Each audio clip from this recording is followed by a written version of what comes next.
Alone and with nothing, I fought against everything. What happened next will surprise you.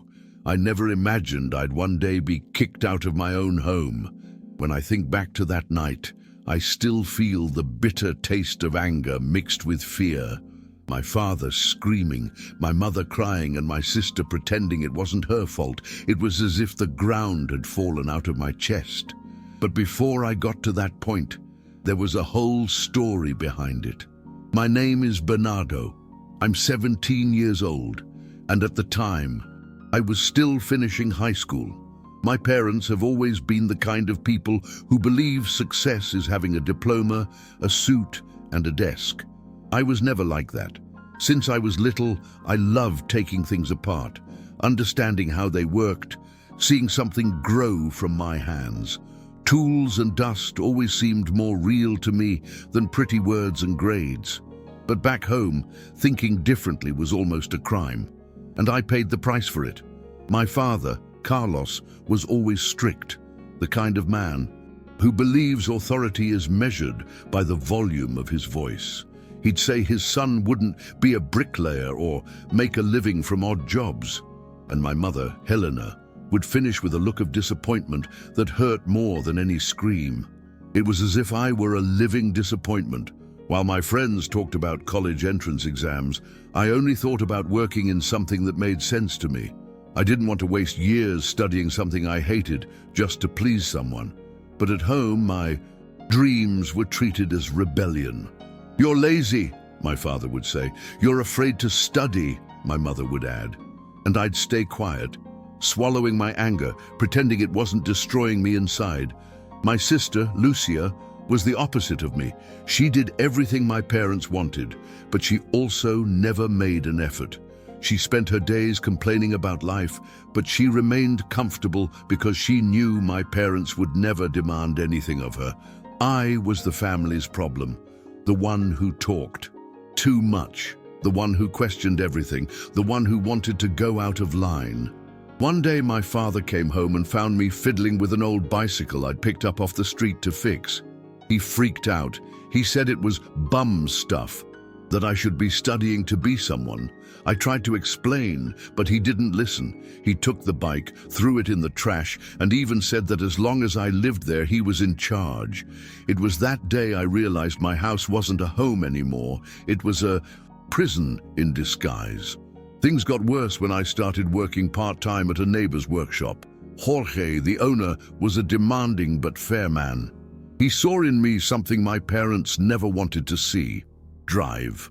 I felt alive there. The smell of grease, the sound of tools, the feeling of fixing something and seeing it working again. That gave me purpose. But my parents hated it. They said I was lowering myself, that their son didn't need to get his hands dirty. When the money started coming in, even if it was a little, I realized I could go it alone. But with every step I took to free myself, they pulled me back with guilt, threats, and criticism. It was in this push and pull that one day everything exploded. The final argument started with a silly thing. My father asked if I'd studied for the college entrance exam. I said I wasn't going to, that I wanted to work and learn real construction.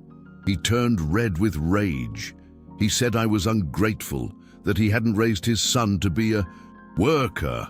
My mother screamed at me to apologize, but I couldn't. I could no longer pretend I wanted to live the life they'd chosen for me. And then the words came out, before I could hold them back. "I'd rather sleep on the street than continue living like this." The silence that followed was heavy. He stood up, pointed to the door, and said that if I wanted to be a man, then so be it. I left with my backpack on my back and a shattered soul. That night, under a cloudy sky, I began to understand what it truly meant to be alone. That first night away from home, I slept in my best friend Paulo's garage. He was the only one who knew what really went on inside my house. When I told him my father had thrown me out, he wasn't surprised. He just hugged me and said, "Stay here until you figure out what to do." It was the first time in a long time that someone had listened to me without trying to fix me. Even so, it took a while for the penny to sink in. I felt shame. fear and a rage so intense it burned inside. I spent hours staring at the ceiling, remembering my father's face, his echoing words, "You'll never amount to anything." It haunted me like a ghost. Deep down, I still wanted him to be proud of me, but I realized that what I was seeking wasn't acceptance, it was freedom, and maybe freedom was too costly. The first few days were chaotic. I didn't want to be a burden to Paulo, so I started looking for any job I could find. Jorge, from the garage, helped me. He said I could work there all day, that he'd pay me a little more. That was a relief, but also a test. I was trying to prove to myself that I could manage. The routine was demanding. I woke up early, ate lunch when I could, and went to bed tired. But for the first time, I felt like I was building something of my own. Even so, at night, when everything was quiet, loneliness engulfed me.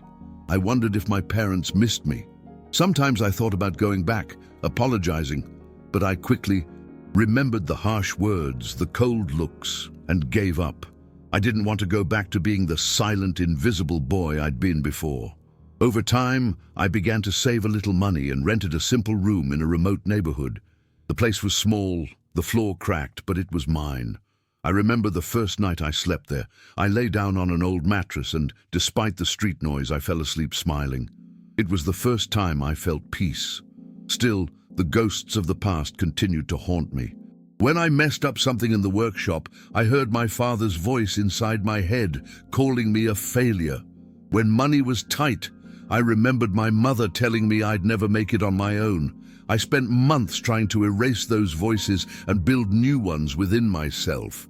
Jorge always said, working with your hands is also building your mind. I think he was right. Each piece I fixed made me a little more whole. It was around this time that I met Marina. She was a customer at the shop and had a distinct calmness, the kind of person who looks at you without rushing. One day, she was waiting for the car to be finished and struck up a conversation. We started seeing each other frequently, and little by little, she got to know my stories. It took me a while to tell her everything because I was still shy. But when I did, she just listened, without judging. She said she admired my courage, even with the fear, and that broke me. For the first time, someone looked at me without trying to change me. She helped me see that I didn't need to prove anything to anyone, that I could be good just as I was, even without a diploma, without my parents' pride. And that was when I began to truly change, from the inside out. One day, Jorge called me into his office and told me he was retiring. He asked if I wanted to take charge of part of the workshop. I froze. Fear, insecurity, that old echo of my father's voice telling me I couldn't do it. But Jorge looked at me with a confidence I'd never received from an adult. He said, "You have talent, kid. You just need to believe." I accepted, trembling. In the first month, I made a lot of mistakes. I suffered losses, lost clients, and considered quitting. But I also learned to resolve problems, to negotiate, to face them head on. Little by little, clients returned and new ones appeared. When I received my first decent paycheck, I looked at the money and cried. It wasn't the amount, it was what it represented. I had made it. Even with everything against me, I was standing. Over time, I began to realize that work was only part of the rebuilding. The hardest part was dealing with what remained inside me. I still woke up in the middle of the night angry, with memories of the house where I grew up. Sometimes I dreamed I was back, hearing my father tell me to study, my mother looking at me with contempt, and I woke up sweating, my heart racing. It was as if the past still lived with me, sitting in a corner of the room. There were days when I almost gave up. I thought about dropping everything, about disappearing, but somehow I always remembered the people who believed in me, Jorge, Paulo, Marina. They showed me without words that I had value, that what I felt wasn't weakness, it was consequence, and that moving forward wasn't forgetting, it was carrying on despite the weight. One day, I received an unexpected call. It was Donna Rosa, my childhood neighbor. She'd always been a kind of second mother to me. She said, "My mother wasn't feeling well. that time had passed, and that things at home were different. My heart raced.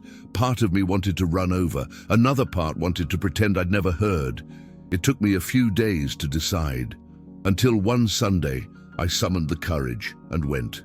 The house seemed smaller. My father wasn't there, and my mother greeted me in silence. Her look was different, tired, perhaps regretful.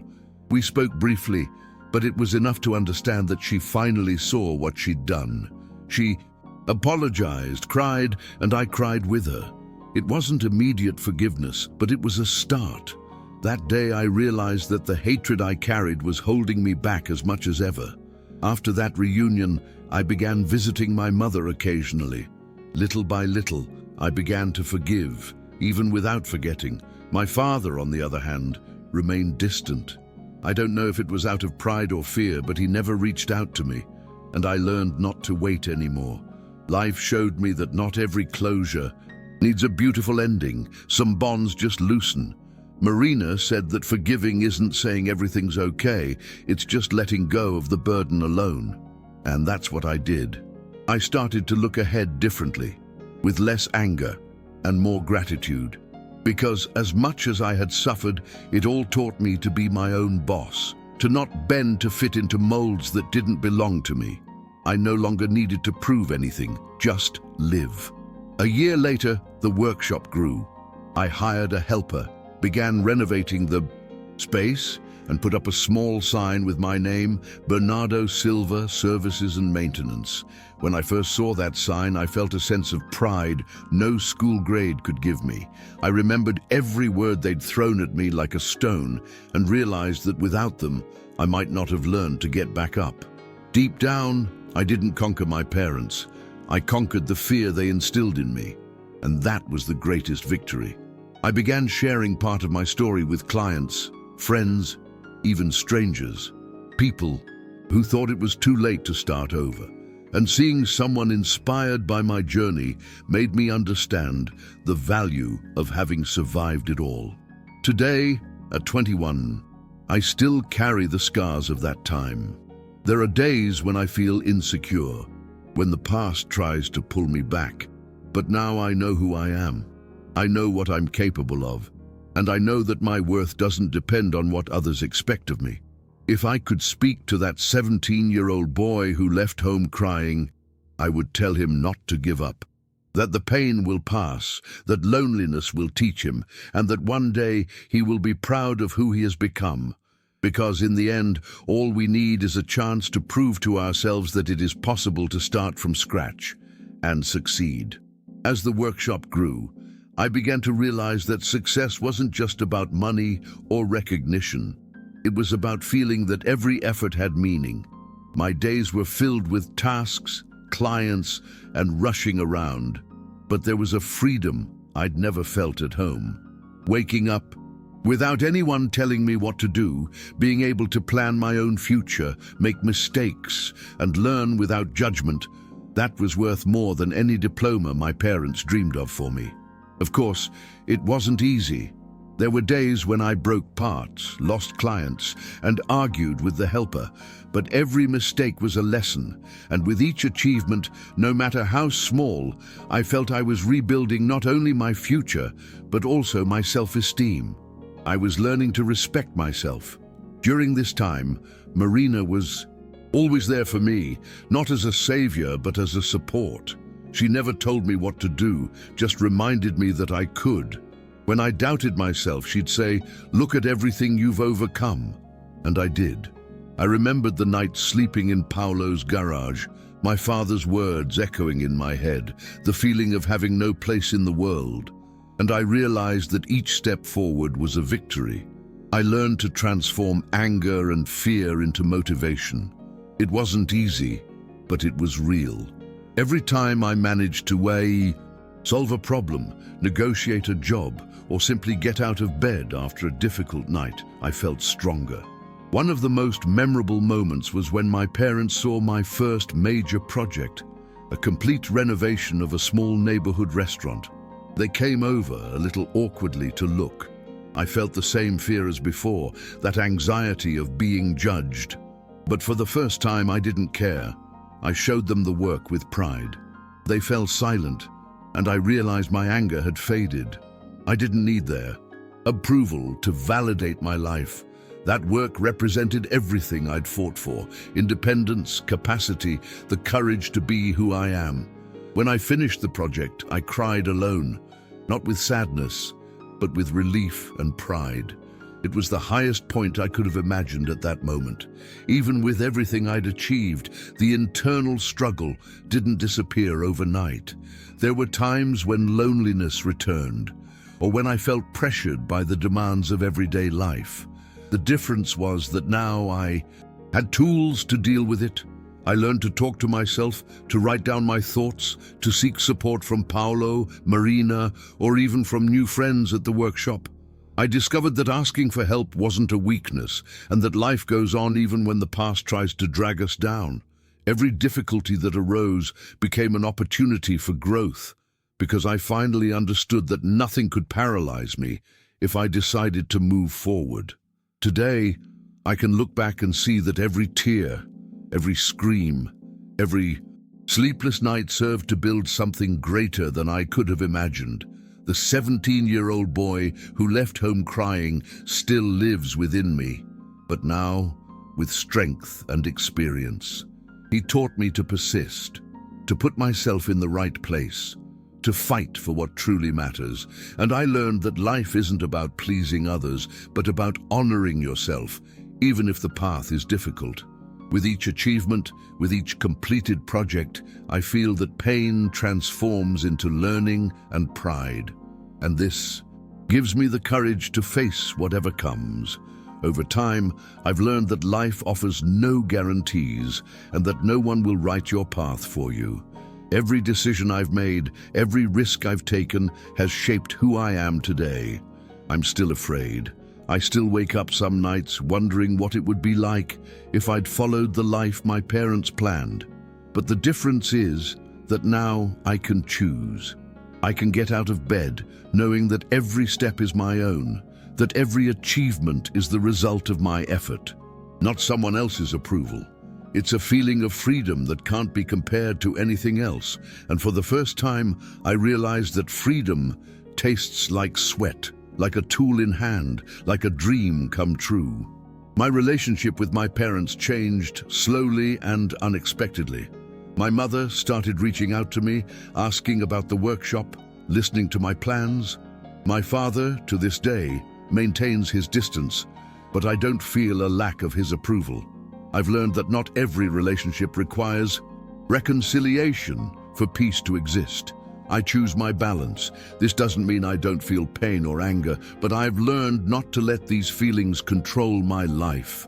Life is too short to waste energy on resentment. Today, every step I take is conscious.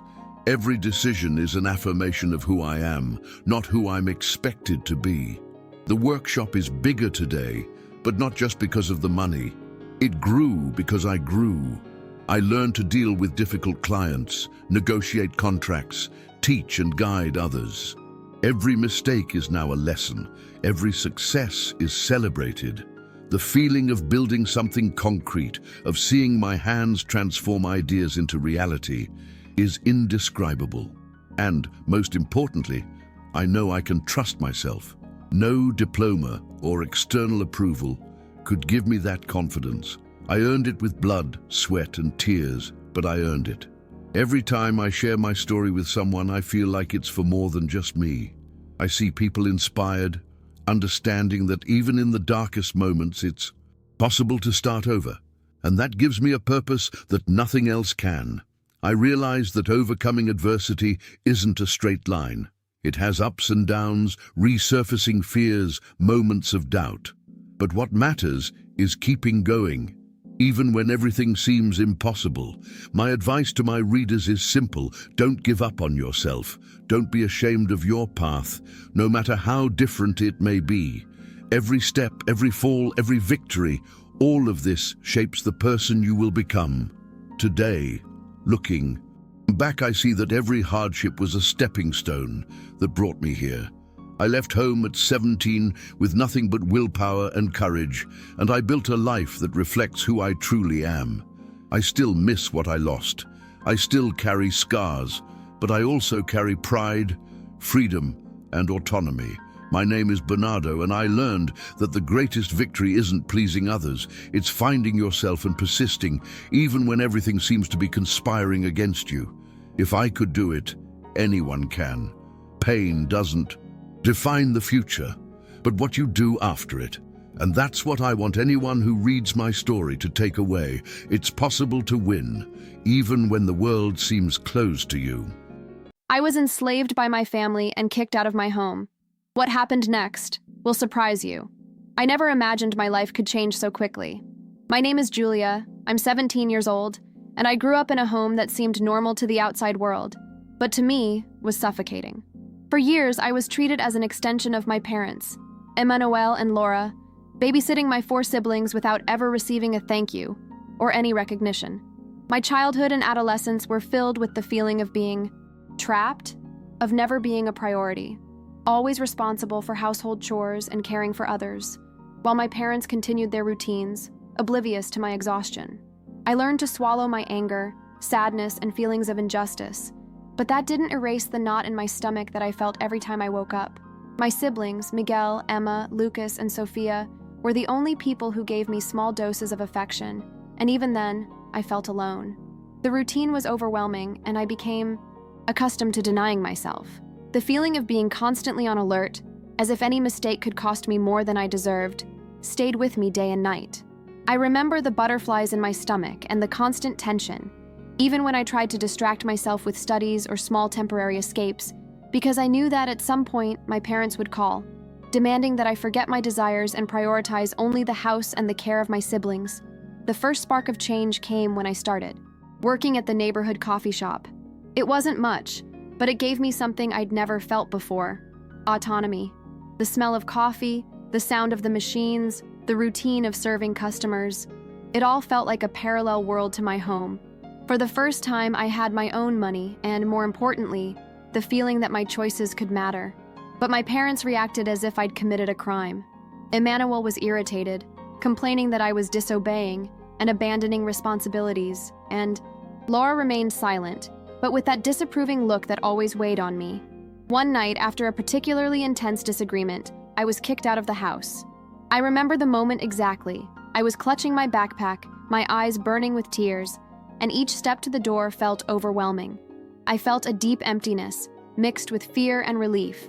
Fear of having nowhere to go, of being rejected, but relief at finally freeing myself, however abruptly, from that space that suffocated me.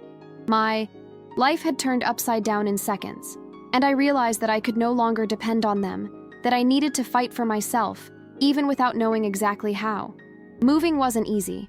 I lived with my grandparents, Nusa and Ricardo, who welcomed me with open arms and huge hearts. But still, the fear of failure lingered. Every morning, I woke up remembering Emmanuel's cold gaze and Laura's indifference, and I felt like giving up. The first few days were filled with tears, doubts, and insecurity. I had to learn to cook for myself, organize myself, and balance school and work in a way I'd never had to before. Nusa kept reminding me that I didn't need to carry the guilt of being exploited, and Ricardo always said that my intelligence and courage were greater than I imagined. Little by little, I began to feel that I wasn't alone and that my choices could have value. Still, there were days when anger returned with a vengeance, reminding me of the manipulation and neglect I'd suffered. The emotional toll was heavy. Sometimes I'd find myself waking up in the middle of the night, my heart racing, wondering how my parents might react or if my siblings were okay. Anxiety and feelings of inadequacy plagued me constantly, but something inside me began to shift. The desire to prove to myself that I could be more than they led me to believe began to overcome the fear. The turning point began when I met Professor Rodriguez at school. She was the first person to truly encourage me to pursue scholarships and academic opportunities. I remember the day she called me in for a chat after class.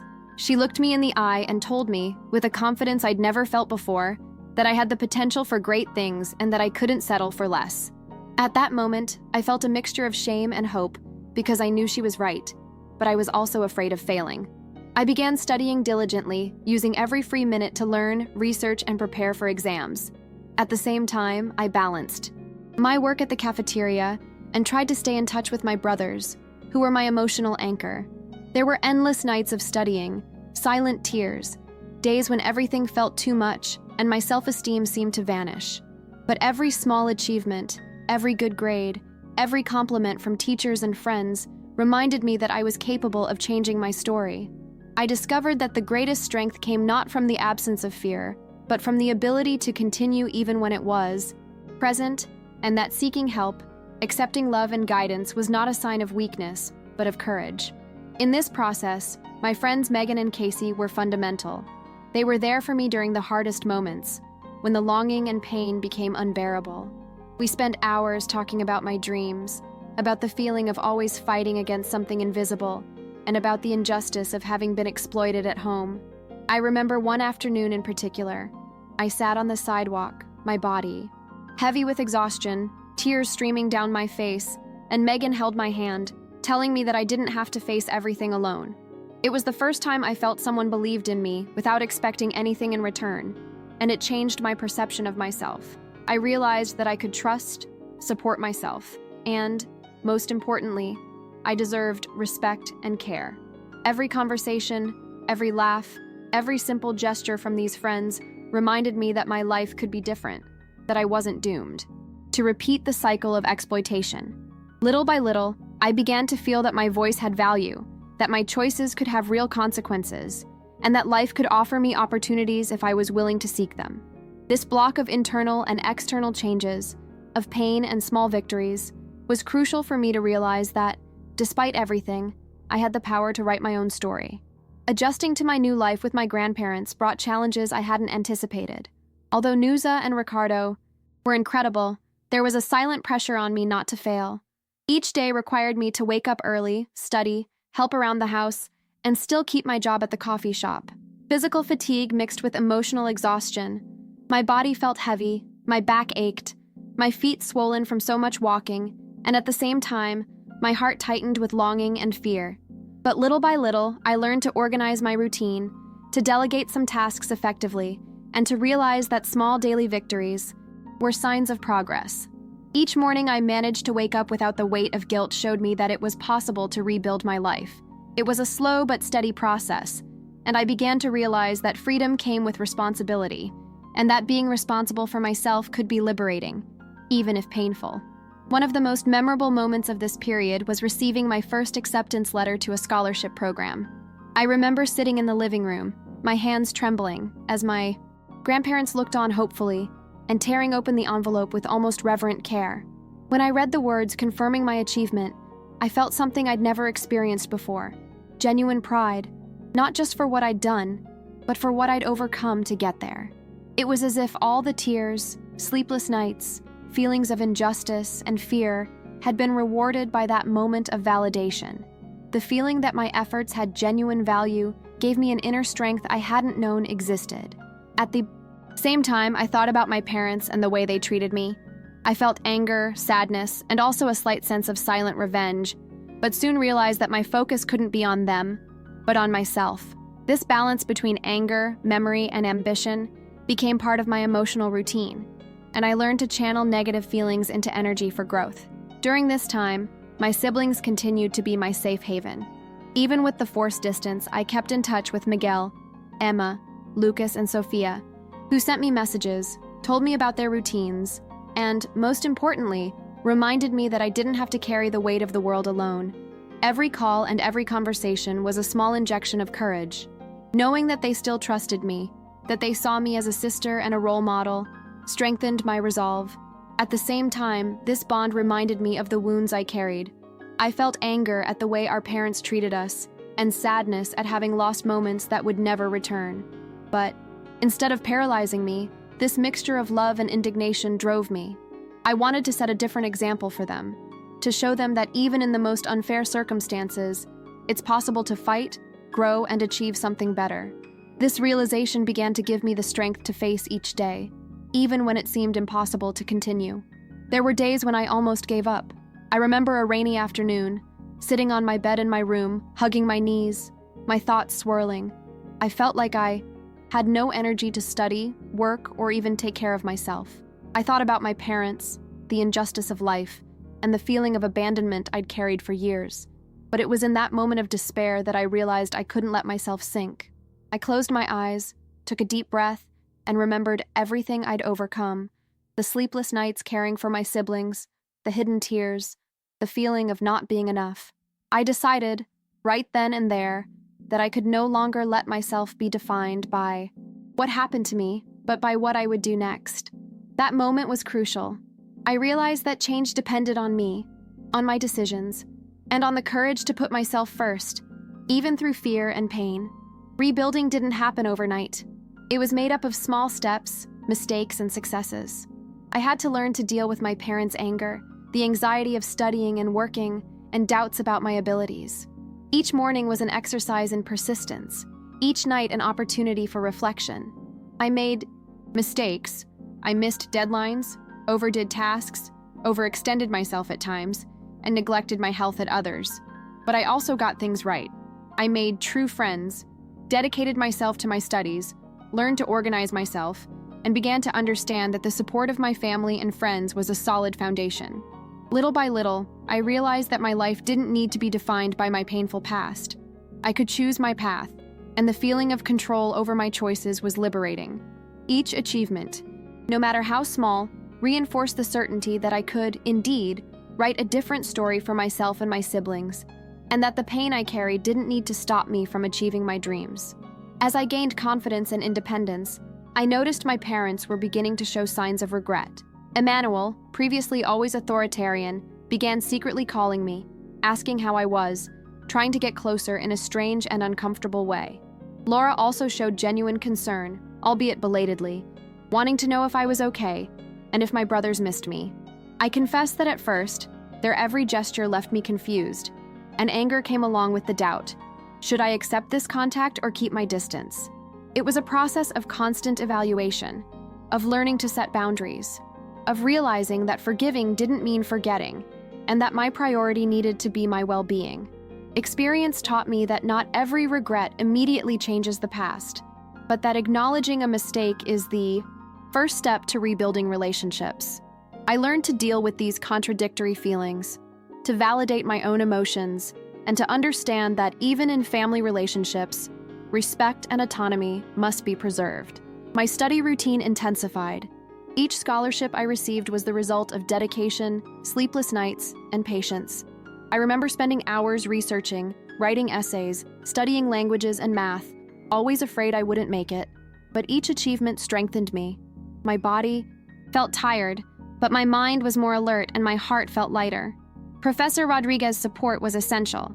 She not only guided me academically, but also motivated me emotionally.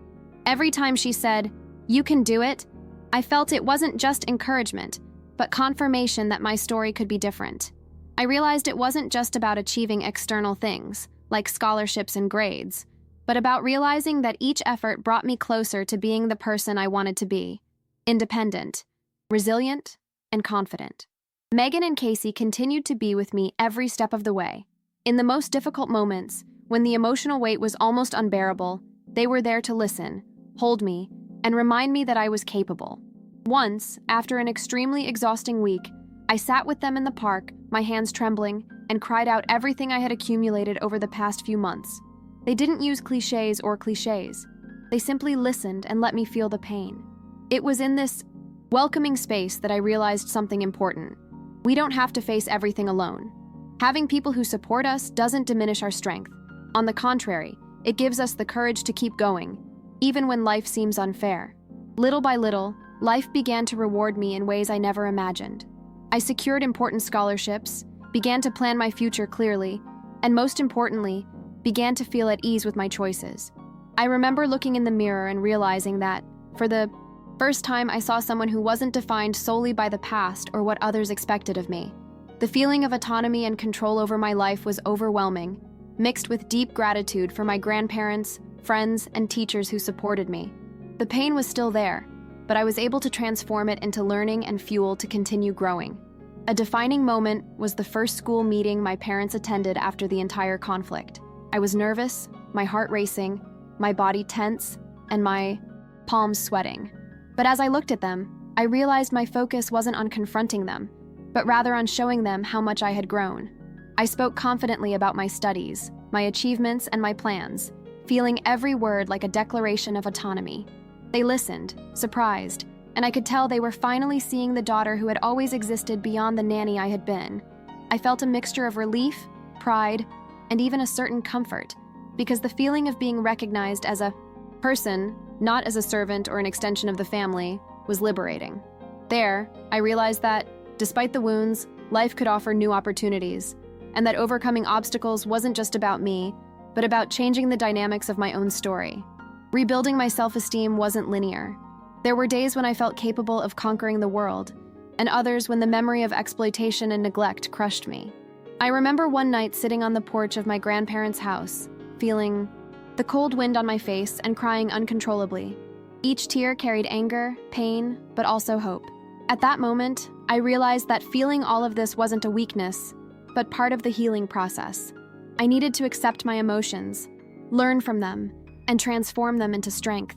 It was during this period that I began writing about my story, like a personal diary, recording every triumph, every failure, and every reflection.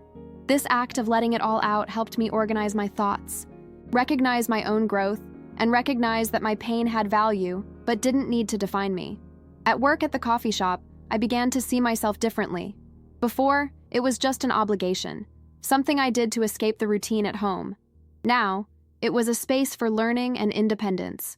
I could smell the fresh coffee, hear the customers' hurried orders, and even tired, there was something rewarding in knowing my effort was yielding results. Every note counted, every compliment received, reminded me that I could be competent, trustworthy, and valued. The feeling of achieving something with my own hands, of being responsible for my own livelihood and growth, was indescribable. Gradually, I realized that work wasn't just a financial obligation, but also a way to assert my autonomy and rebuild my self-esteem. My relationship with my siblings also strengthened. I'd always kept in touch, but now the conversations were different. We shared laughs, advice, and even small confidences, as if we were forging a bond that had previously been stifled by our parents. Miguel would seek me out to talk about school, Emma would share friends' secrets, Lucas and Sophia would send me drawings and loving messages. Their every gesture reminded me that familial love could exist, even if distant and imperfect. I learned to cherish these bonds, to protect them, and not allow my parents' neglect to destroy the connection we had. This gave me the motivation to move forward, even in moments when homesickness was overwhelming and the feeling of injustice seemed unbearable. I realized that sometimes true family isn't just about raising children, but also about supporting, loving, and being there. There were moments of regret and reflection on my past. I asked myself, why did I let this happen for so long? Why did I accept exploitation without fighting back? But over time, I learned that it wasn't my fault. The responsibility lay with those who should protect and value me. This realization was liberating. I began to forgive myself, to look at myself with compassion, and to recognize that surviving and fighting were already extraordinary feats. Understanding this gave me a new perspective on life, that even when we are treated unfairly, we have the ability to rebuild ourselves, to seek support, and to transform pain into learning. This realization became an emotional foundation that allowed me to face future challenges with greater courage and clarity. Aunt Barbara entered my life at this time as a bridge of reconciliation. She talked to my parents, showing them the real impact of their actions and encouraging sincere changes. This not only helped reduce conflict, but also allowed me to observe that even people who were previously hostile can recognize their mistakes and try to make amends. The experience taught me that justice doesn't have to be vengeful. It often comes from conscious choices to improve, change, and support. Seeing my parents, albeit timidly, begin to change their attitudes reinforced the certainty that my effort, courage, and determination were not in vain. I was finally reaping the rewards of my resilience and discovering that overcoming is not just about surviving, but also about allowing others to learn and grow alongside you. At 18, looking back, I realize how much I've grown and how much I've fought to find my place. I went from a teenager who felt invisible and exploited to someone capable of making decisions, setting goals, and fighting for her own dreams. Every scholarship I won, every compliment from Professor Rodriguez, every word of encouragement from Megan and Casey, every smile from my siblings reminded me of the journey I've traveled. I still feel pain when I think about the past, but that pain no longer paralyzes me. It has become fuel, reminding me of what I've overcome and what I can still achieve. Today, I understand that life doesn't have to be perfect to be valuable, and that our strength isn't measured by the absence of difficulties, but by the ability to keep going, to seek support, and to believe in ourselves. Reuniting with my parents remains a delicate matter. Emmanuel and Laura still carry their flaws, but I see genuine changes. Our relationship isn't perfect, but now there's respect and understanding. I've learned to set boundaries and recognize that my autonomy doesn't depend on their approval. This emotional maturity has brought me peace. I can feel grateful for their efforts without forgetting the hurts of the past. This awareness makes me stronger because now my happiness isn't tied to the approval of those who once exploited me, but to my own ability to live according to my principles and goals.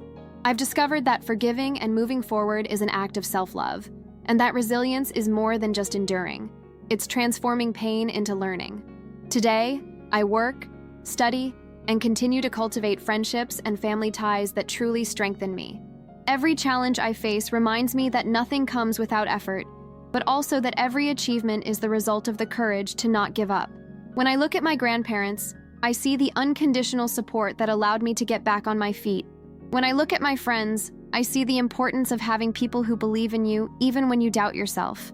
And when I look at myself, I see someone who faced abandonment, manipulation, and injustice, but found the strength to create a dignified life, full of learning, love, and possibilities. This realization is liberating and gives me hope that I can continue growing, even in the face of any adversity. Sharing my story online is a step I've taken to inspire others who, like me, have felt trapped, invisible, or exploited. I want them to know that it's possible to change, rebuild, and achieve, even when everything seems lost. There's no magic formula. There's dedication, courage, seeking support, and above all, the decision to believe in yourself. Life is full of challenges, but also opportunities for growth. Writing these words, my heart feels lighter, because I know my experience can serve as an example that pain doesn't have to be the end, and that there's always a path, even if narrow and full of obstacles, to a more just and happy life. Looking ahead, I know I will still face challenges, and that some wounds will never completely disappear. But now, they don't define me. Today, I choose my life, my steps, and my achievements. I discovered that overcoming adversity isn't just about getting there, but about living the process of rebuilding, valuing, and freeing yourself. I know my story is proof that even in the most difficult circumstances, it's possible to resist, fight, and triumph. For anyone reading this, I want to leave a clear message. Your pain doesn't have to be eternal. You deserve support, love, and respect, and the strength to transform your life is already within you. I'm Julia, and I managed to turn things around. If I could do it, you can too. I lived for years controlled by my mother and husband. What happened next will shock you. I never thought I'd be able to write something like this, but I feel the need to share it, as if getting this out of me would allow me to breathe again. For so long, I lived trying to please everyone. My mother, my husband, my friends, even strangers in some situations. But in the midst of it all, I disappeared. My voice, my desires, my dreams, everything seemed to have been swallowed by a cloud of guilt and fear. I remember entire nights lying in bed, my chest tight, my breath shallow, as I tried to understand why, even surrounded by people who claimed to love me, I felt so alone. It was as if my body was there, but my soul had long since hidden behind walls I'd built myself to survive the constant control. And the worst part is, I didn't realize how much I was destroying myself until one day it all exploded in a way I could no longer ignore. My name is Camilla. I'm 32 years old, and I'm writing this in 2025, trying to put into words an entire decade of submission, fear, and manipulation. I grew up with Lucia, my mother, who always knew how to use guilt as a weapon. My every move was watched. Every decision had to be scrutinized by her. Sergio, my father, was a passive ghost, always absent, always avoiding any confrontation. He watched quietly as my mother shaped my life, as if I were a puppet. And then came Andre, my husband, who at first seemed different, loving, understanding, something I'd never had. But over time, he demonstrated the same coldness, the same control, the same standards I'd learned to accept as normal. I was surrounded by invisible walls with locked doors, but I never realized I was locking myself away. The moment that changed everything wasn't a grand cinematic drama. It was a simple yet devastating conversation with my friend Tanya. She looked at me with that look that awakens what's hidden within us and said, "Camilla, you don't need to live for anyone else, not your mother, not Andre. The only one who truly knows you is yourself." I laughed nervously, but my body trembled. No one had ever said that so directly, so bluntly, so non-judgmental. It was in that moment that I realized my entire life had been shaped by fear and submission. My head spun, my heart raced, and a mixture of anger and relief washed over me. I knew that if I continued the way I was, I would disappear completely. And this time, no one would miss me. The sense of our urgency was like an electric shock. I needed to react, even without knowing exactly how. The first steps were nearly impossible. Fear paralyzed me, guilt pounded me, and every time I tried to impose my own decision, I felt like I was betraying someone, even though I knew no one had any right to my life. I felt a mixture of anger and shame, like a child who didn't deserve to grow up. Andre noticed the change and reacted as always. Silent pressure, coldness, subtle attempts to make me return to being the perfect wife. My mother continued her campaign of manipulation, messages, calls, criticisms disguised as advice. My body felt like it weighed tons, my stomach was churning, my head was spinning, but something inside me told me I couldn't back down. I felt at war with myself, but for the first time, I felt like I had a weapon, my will to exist as Camilla, not as the shadow everyone expected me to be. The decision to change didn't come from a heroic moment. It came from a mixture of exhaustion and clarity. I realized I couldn't wait any longer, that if I didn't take control of my life, no one would do it for me. It was painful to realize that everything I had built around pleasing others didn't truly belong to me. I began writing down my desires, my thoughts, my emotions, unfiltered, just for myself. Sitting at the kitchen table and crying as I wrote everything down was liberating. Each written word seemed to untie an invisible knot in my chest. My body was finally breathing, my mind was beginning to clear. I still trembled with fear, but for the first time, I felt that the decision wasn't about confronting others, but about reclaiming who I was. That small internal revolution was the first real step toward my freedom. The beginning of the change was confusing and painful. Each small act of autonomy felt like an earthquake inside me. I decided, for example, to refuse invitations I didn't want, to say no when my body demanded rest. And as simple as this seemed, I felt as if I were betraying an ancient law my mother and husband had imposed on me. I trembled, my heart racing, my throat dry, but I realized that each refusal was a small victory, a reaffirmation that I could exist without approval. Yet at the same time, waves of guilt hit. What if I'm being selfish? What if I destroy everything? These thoughts paralyzed me for hours a day, and I needed to take a deep breath. Remember, Tanya, that my desires mattered. Each step was a test of courage and patience with myself. Andre began to react in subtle ways. Disapproving looks, ironic comments disguised as jokes, small criticisms of my habits and choices. My mother, as always, appeared out of nowhere, with long, guilt-ridden messages, trying to convince me I was wrong, that I was abandoning my duties. My chest felt heavy, as if someone had placed a backpack full of rocks on top of me. But for some reason, I still don't fully understand. The strength that came from the desire to find myself again was greater than any external manipulation. I began to realize that their voices weren't my reality. They were echoes of years of control and submission I had normalized. I learned, little by little, to separate what was mine from what was imposed. The rebuilding process was full of setbacks. There were days when I gave in to pressure, accepted invitations I didn't want, said words I didn't mean, just to calm the storm at home. I felt guilty, weak, and indignant with myself. But there were also days of small victories. I chose my own online course, signed up for photography classes, started going for walks alone and feeling my body in space, without anyone watching or judging me. Each small achievement strengthened me. I began to recognize my own needs, desires, and limits. My body began to relax. My thoughts became clearer, and that suffocating feeling of being trapped began to ease. I was rediscovering myself. Tanya was my anchor in this process. Long, Conversations, sometimes late into the night, helped me bring order to my inner chaos. She reminded me that guilt was a weapon, that I had the right to make mistakes, to retreat, to try again. One day, she told me something that stuck with me. "Camila, you don't have to wait for someone to free you. You hold the key within you." I felt a mixture of anger, relief, and fear, but also a courage I'd never known.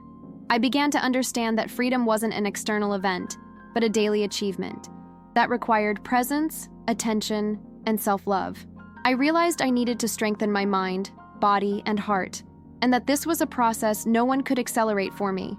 With each step, painful memories surfaced that I had to confront. Memories of my childhood with my demanding mother, my father's absence, Andre's petty manipulations over the past few years.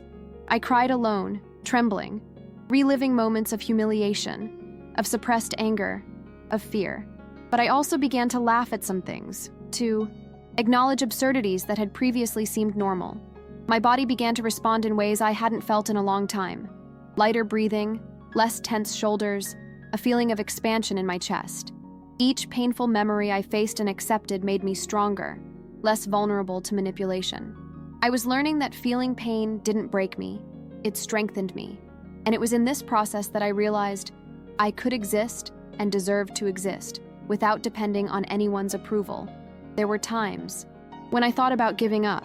Every time Andre reacted coldly or sarcastically, or when my mother called to guilt trip me, my heart grew heavy, my palms sweated, and I felt like hiding again. It was as if each step forward brought a pull back. I wondered if all the struggle was worth it, if I truly deserved to have my own voice after so many years of living to please others. But deep down, a small flame wouldn't go out. It was a mixture of anger at myself for having allowed so much control and hope that finally, I could truly exist. The physical sensation was intense. Tightness in my chest, a lump in my throat, a restlessness that wouldn't let me sit, walk, or breathe in peace until I confronted my own limitations and fears. Each crisis consumed me, but also reminded me that something inside me still resisted, and that this resistance was the key to my freedom. The most important learning came from trial and error. I realized I couldn't expect everything to change all at once. When I tried to impose radical changes, the reaction of those around me scared me and almost made me retreat. But instead of giving up, I began to adjust my pace. Small changes, small refusals, small spaces of autonomy. I learned to set clear boundaries, even when trembling, even when afraid. Every time I said no or made a decision of my own, my body felt a mixture of tension and pleasure, the tension of facing others, and the pleasure of discovering I could exist outside the mold they'd imposed on me. With each step, I remembered Tunya and the conversations we'd had, and I felt less alone, more prepared to deal with the confrontations and resistance that arose from those who didn't want to see me different. The anger that had previously paralyzed me began to become fuel. Not a destructive anger, but an anger that reminded me of who I was and everything I'd let slip by. Memories of my mother manipulating me, of Andre controlling every detail of my daily life, of Sergio hiding behind. Silence. All of this drove me to keep going, to not back down, to seek every shred of autonomy I had left. Feeling this anger in my body was physical. It pulsed in my chest, burned in my arms, agitated my mind, but this time I used it to strengthen myself, not to destroy myself. I began to recognize my own strength, however small, and to understand that every step, every decision, however imperfect, was part of my reconstruction. I was learning to trust myself, to realize that my body, my emotions, and my thoughts were my allies, not my enemies. One of my greatest discoveries was that freedom doesn't mean the absence of fear. I still felt fear, but I learned to live with it without letting it dominate me. Going alone to places I'd previously avoided, making financial decisions without consulting anyone, expressing opinions without asking permission, all of this was frightening, but also invigorating. My body responded with tension, but also with a strange sense of expansion, as if each small act said, "You exist, Camila, and that is enough." My mind, previously filled with doubt and guilt, began to gain clarity. I understood that the control they'd had over me for years no longer needed to exist. I could create my own structure, my own limits, my own rules, and that wasn't selfishness. It was survival. It was life. It was true existence. Tanya continued to be my guiding light, my reference that change was possible. She helped me see my victories, even the small ones. I began to celebrate achievements that previously seemed insignificant. A decision made without guilt. A day I stood my ground in front of Andre. A conversation with my mother where I stood my ground without crumbling. Each victory reminded me that rebuilding wasn't a one-off event, but a daily process, full of ups and downs, mistakes and successes, but always moving forward. I began to feel my voice grow, my body feel lighter, my mind clearer. For the first time in a long time, I felt like I was taking control of my own life, even though the path was still long and full of obstacles. I was learning to exist as Camila, not as the shadow everyone wanted me to be. I began to realize that, to truly exist, I needed to confront what I'd always avoided: my relationships. With Andre, for example, every conversation became a test of boundaries. I learned to speak firmly, to hold my ground, even if my heart raced and my palms sweated. The first few times were awful. I stuttered, apologized before finishing the sentence, and felt anger mixed with fear coursing through my body. But with each attempt, with each insistence, my voice gained strength. I realized that he could no longer decide who I was, and that my own presence carried weight. I remember the day I, for the first time, ended an argument without giving in to emotional blackmail. I felt such profound physical relief. It felt like I was breathing for the first time in my life. Each confrontation left me exhausted, but it also strengthened me. I was learning that asserting myself wasn't aggression. It was survival. It was self-love. My mother continued to try to control me, sometimes attacking me with harsh words, memories of the past, and guilt. My body reacted the same way it had to the first steps of change: tightness in my chest, cold hands, watery eyes. But now, I had tools. The awareness that her manipulation wasn't my responsibility, the ability to distance myself emotionally, and the support network I'd built. With Tanya, I learned to set clear boundaries, to choose when to speak, when to remain silent, and when to act. Every interaction became an opportunity to reaffirm my autonomy. Feelings of anger, sadness, and fear still occurred, but they no longer dominated me. I was rebuilding my emotional strength, and each small victory fueled me to move forward, even if my mother or Andre didn't like what I was becoming. At work, I started asserting myself as well. Before, I'd accepted extra tasks, kept quiet in the face of injustice, smiled when I wanted to cry. Little by little, I learned to set professional boundaries, to say no when necessary, to value myself. Each step seemed trivial, but it was symbolic. My body responded with a mixture of tension and pleasure, my heart beat faster, and my mind expanded with the feeling of control over my own life. I realized that each small act of courage, even within a seemingly ordinary context, was part of rebuilding my identity. My self-esteem began to grow subtly but steadily. I finally felt like the protagonist of my own story, and not just a spectator of others' expectations and desires. My friendship with Tanya deepened in ways I never imagined. Deep conversations, spontaneous laughter, non-judgmental confidences. All of this became a safe space where I could be myself. I began to recognize myself in the small joys, in the choices I made, in the sensations of my body free to move and breathe.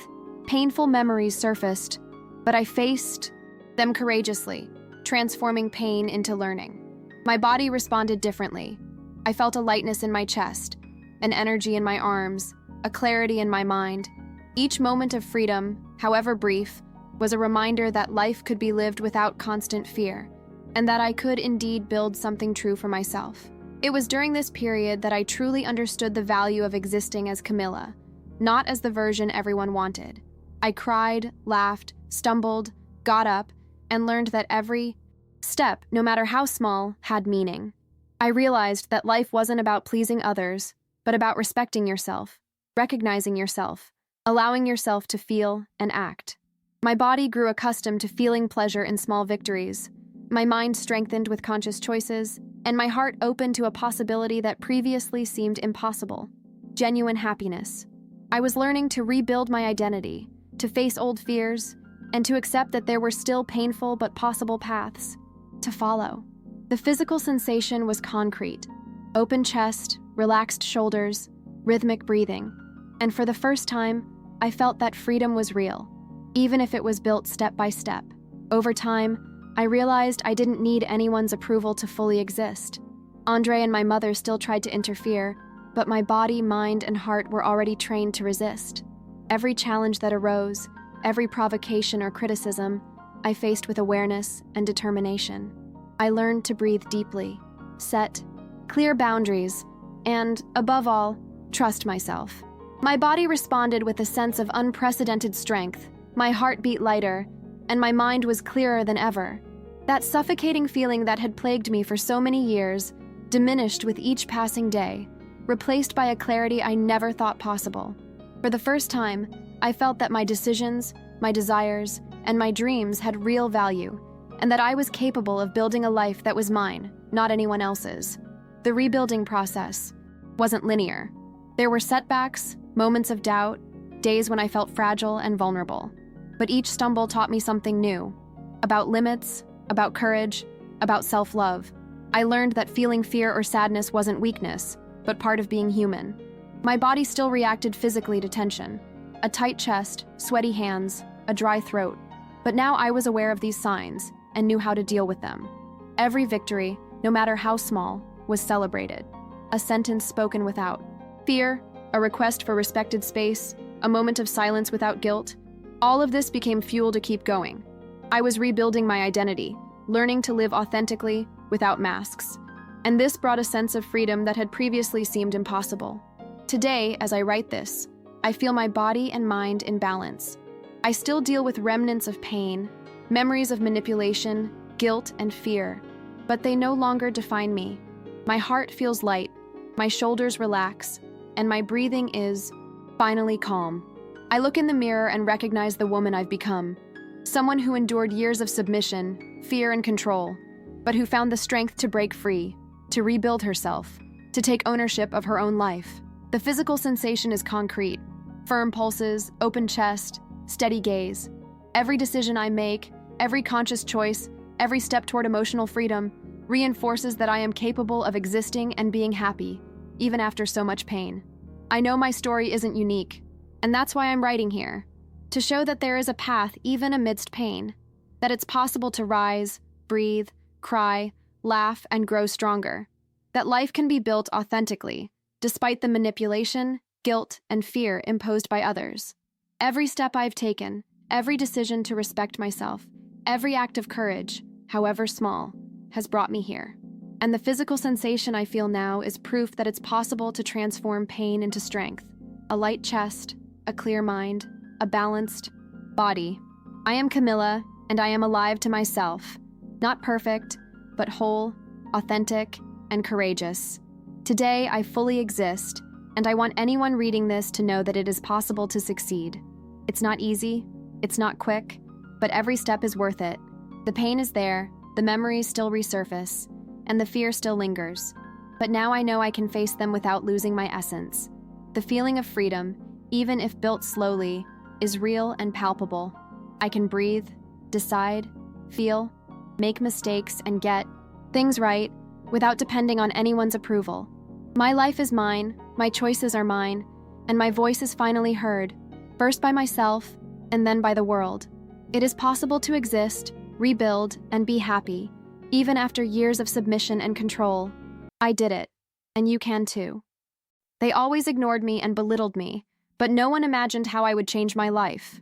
I never thought a simple family party would be the trigger for me to finally see who I truly was, and who I never wanted to be again. It was my brother Felipe's wedding.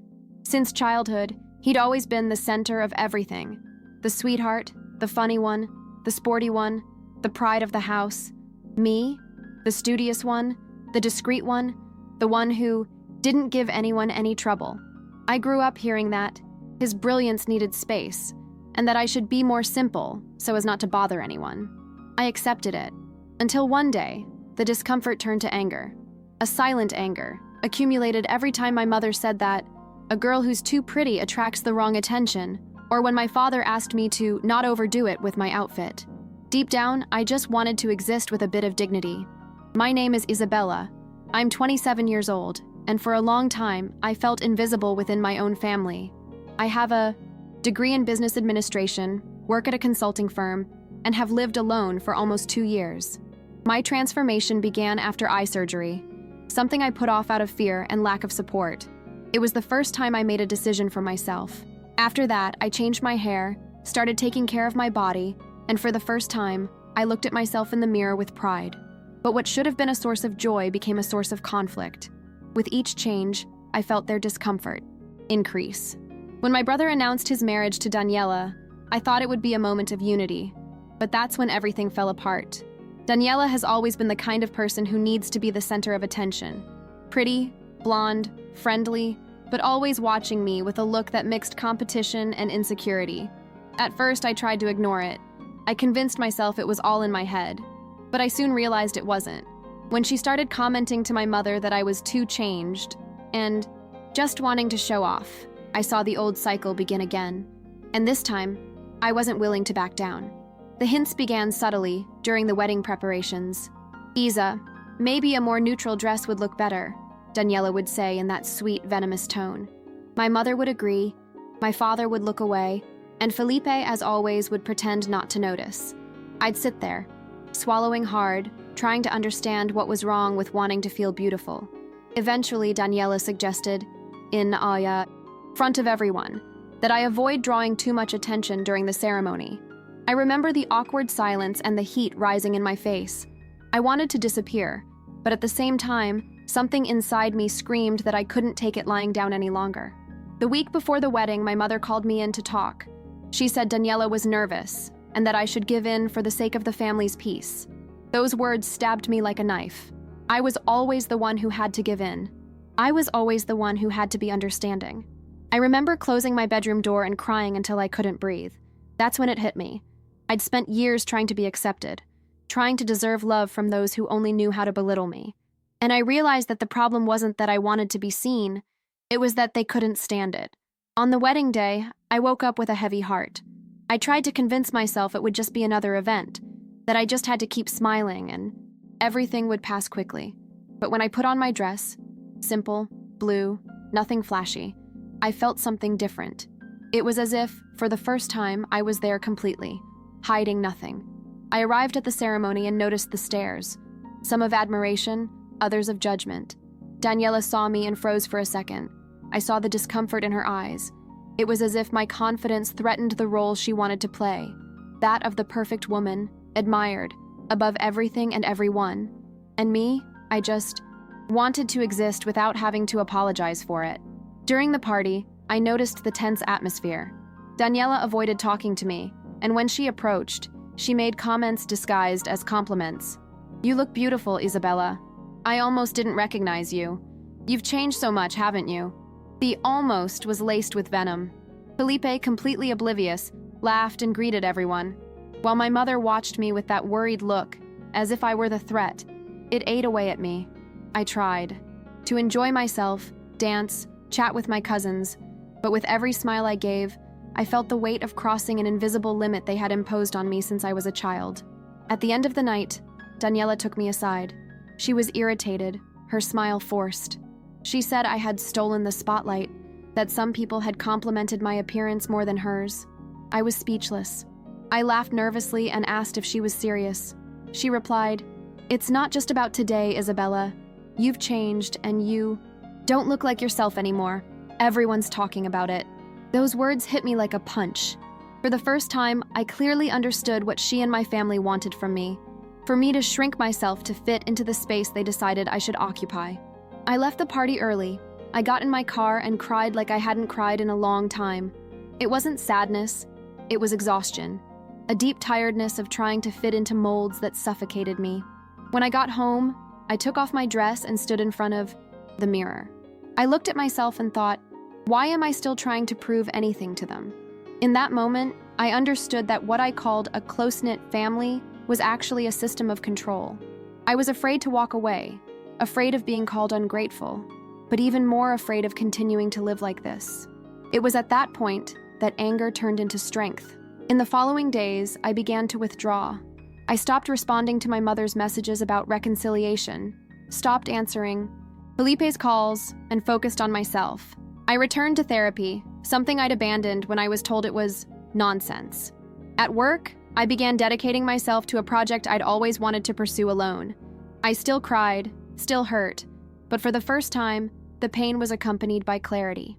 I understood that loving yourself sometimes means disappointing those who never understood you.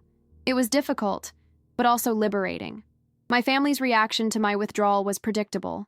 My mother began, with guilt-ridden messages, "You're hurting your brother. Daniela is very upset. You need to learn to be more empathetic." I read everything and felt the old lump in my throat, that urge to apologize for existing. But this time, I resisted. I wasn't going to apologize for taking care of myself anymore. When she realized I wouldn't give in, she began to ignore me completely.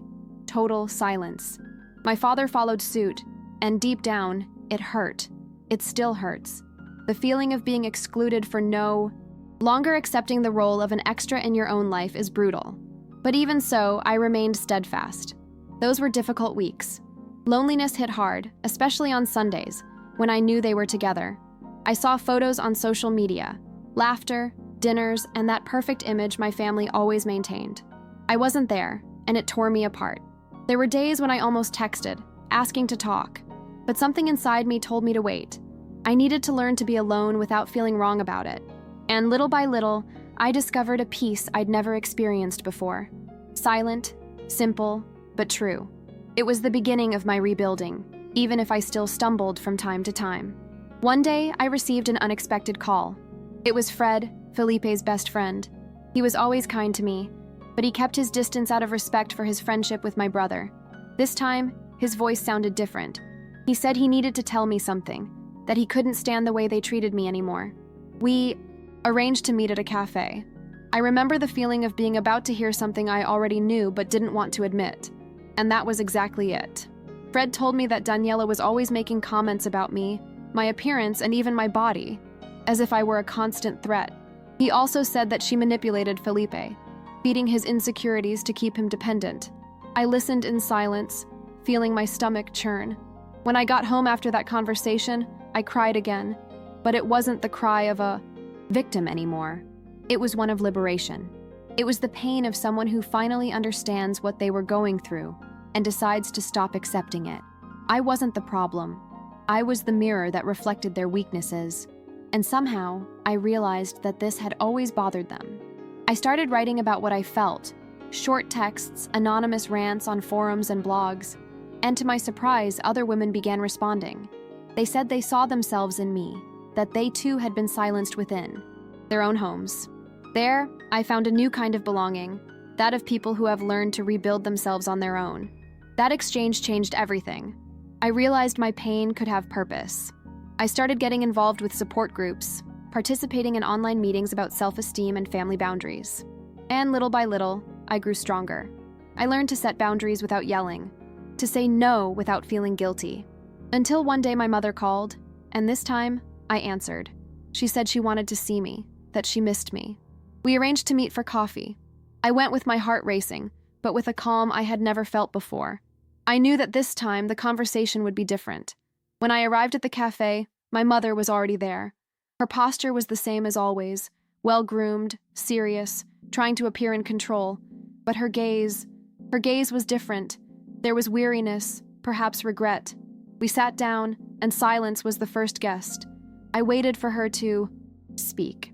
After a few minutes, she said things had gotten out of control, and that she didn't want to lose her daughter. That her daughter struck me deeply. I wanted to believe her, but there was still a part of me on edge. She tried to justify what happened, saying Daniela was fragile, and that Felipe was letting herself be influenced. I heard it all, but this time I didn't buy it. I calmly said that what hurt most wasn't what Daniela did, but what they allowed to happen. She remained silent. It was the first time I saw my mother unresponsive. I left that cafe feeling light. For the first time, I didn't need to justify myself. I'd spoken firmly without losing my cool. I felt proud. It was as if I'd reclaimed a part of myself that had been trapped for years in attempts to please. When I got home, I sat on the couch and took a deep breath. It wasn't the end of the pain, but the beginning of a new phase. I knew there would still be setbacks, that my family might never see me the way I wanted, but that was okay. The difference was that now I saw myself, and that changed everything. Over time, I began to understand that self-esteem isn't a destination, it's a daily exercise. There were days when I looked in the mirror and felt powerful, and others when I doubted everything. But even in my doubts, there was a new certainty. I would no longer shrink to fit into the comfort of others. I learned to praise myself without guilt, to celebrate small victories. I took a solo trip, something I'd always dreamed of. I walked along the beach at dawn, listening to the sound of the sea and thinking about how freedom smells of salt and wind. A few months later, I received a message from Felipe. He said he was going through a difficult time, that things with Daniela weren't going well. I didn't celebrate or wish him ill, but I understood. When you're constantly trying to please someone who needs to put you down to feel good, the price comes due. He asked to talk, and I accepted. We met in a park. He seemed different, tired, regretful. He said he now understood what I felt, that Daniela controlled him in subtle ways, that he'd lost himself trying to keep everything perfect. I listened, and although there was still hurt, I could empathize. Sometimes pain is the only way to see what we've denied for so long. After that conversation, something inside me settled. It wasn't immediate forgiveness, but a beginning. I saw in my brother the reflection of the same fear that had paralyzed me before, the fear of disappointment, of rejection. Deep down, we were victims of the same system, except I managed to get out first. We started talking again cautiously, without forcing intimacy, and surprisingly, we began to rebuild a different, more honest relationship. I didn't expect this, but I learned that sometimes life returns people to us in a different way, when we learn to choose ourselves first. Daniela, in turn, ended up distancing herself from everyone. Felipe and she fought constantly, and their marriage was in crisis. I didn't feel joy about it, only relief. Relief at finally no longer having to carry the burden of pleasing someone who only knew how to belittle me. I realized that her obsession with controlling my life only reinforced what I needed: clear boundaries. I could choose my clothes, my appearance, my schedule, my life. For the first time, I realized how powerful it is to free yourself from expectations that were never yours. And it didn't happen overnight, but each step was necessary for me to feel whole. I started to value my space, my friends, and my hobbies. I started writing again, running in the park, and taking care of myself without needing anyone's approval. Every time I looked in the mirror, I remembered the tears of the past and smiled. It wasn't about being beautiful, it was about being mine.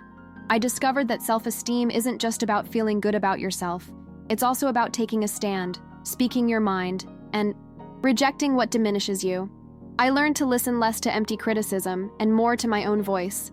And that voice, which for years was stifled, now guides me. I also began to create bonds outside my family that truly valued me. Friendships that don't compete, that celebrate achievements without envy. People who accept me whole, with my past, weaknesses, and victories. It was in this environment that I realized how much my old fear of confrontation limited me. Today, when someone tries to control me, I feel an instant alert. I've learned to walk away before the manipulation takes effect. It's not always easy, and I still have days of insecurity, but the difference is that now I have tools and awareness. The process of overcoming grief taught me that pain can be fuel. Every tear, every feeling of rejection, every critical look I endured became energy to rebuild myself. Today, I can look back and see that everything I experienced prepared me for this emotional freedom. I didn't become indifferent to my family, but I learned to set clear boundaries. I learned that I don't need to wait for anyone's recognition to feel worthy. That self-love doesn't require other people's approval. That being happy, above all, is an act of daily courage. If I could speak to anyone going through something similar, I would say, don't blame yourself for walking away. Don't minimize yourself to fit into the comfort of someone who never valued you. There is a strength within you that can rebuild everything, even if the pain still hurts. And little by little, it will transform into pride, lightness, and freedom. I still deal with the hurt, but it doesn't define me. Today, I know I can be seen, heard, and loved, starting with myself. This is my victory, and I hope it inspires those who feel like there's no way out. There is a way, even through tears. I was betrayed by the person I trusted most, and what I discovered changed everything in my life. It all began on a seemingly ordinary morning, but one that left the ground beneath my feet. I was sitting in the kitchen, clutching my coffee mug like a shield against the world, when I realized something was wrong. My fiancée, Bianca, hadn't responded to my texts or phone. The feeling that something was about to shatter my entire life slowly engulfed me. The silence in the apartment seemed to scream. I never imagined I would be betrayed like this by the love of my life, and in a way that involved my own brother. I was about to discover the full extent of this pain, and it would come cruelly and unexpectedly. I was 32 years old, a forensic accountant, someone who had always believed in justice, but never imagined that justice would first strike against the heart. My name is Eduardo, and until now, I've lived a relatively quiet life. I work with numbers, investigate irregularities, and spend my life observing details that no one else notices. I've always thought I had control of my personal life. My parents, Helena and Carlos, have always clearly favored my brother Rafael, and I've learned to live with it. But I thought I could protect my feelings. I never imagined betrayal could come so close, so deeply.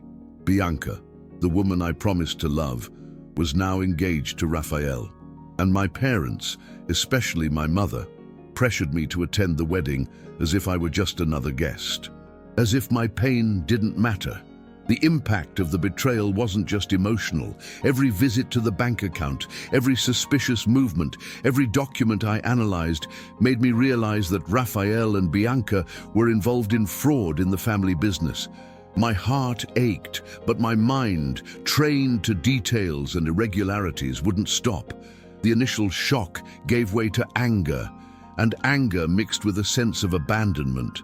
I felt isolated, humiliated, as if the whole world were conspiring against me. My hands trembled, my stomach felt empty, and the urge to run away was overwhelming. But there was something inside me that still believed I could do something. For weeks, I felt lost. Through tears and sleepless nights, I relived every conversation with Bianca, every gesture of affection that now seemed like a lie. My body reacted with physical pain, insomnia, neck tension, palpitations. My mind filled with thoughts of revenge, but also with fear.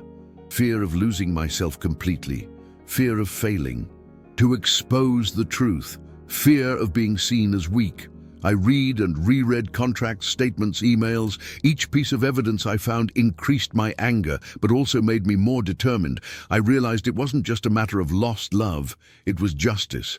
It was my dignity being attacked. The most devastating moment was receiving my own mother's disinheritance letter. Reading those cold, calculated words sent a chill down my spine. My family, the one I'd believed to be a safe haven, now treated me like an intruder, someone worthless. It was at that moment that I felt my entire life was crumbling. I could surrender, wallow in the pain, but there was a part of me that screamed, "You can't let them defeat you." Taking a deep breath, I realized I needed to transform all this pain into strength, and that the only way to rebuild my life was to face the situation head on. After my mother's letter, everything felt like a nightmare I couldn't wake up from. I felt betrayed by everyone around me, and even my own confidence was shaken. Every time I tried to focus on work, my thoughts returned to Bianca and Rafael, to their smiles as they planned something behind my back. It was difficult to separate the professional from the personal, but I knew I had to use my expertise to transform the pain into action. I began reviewing every document from the family business, bank statements, invoices, contracts that I'd previously overlooked.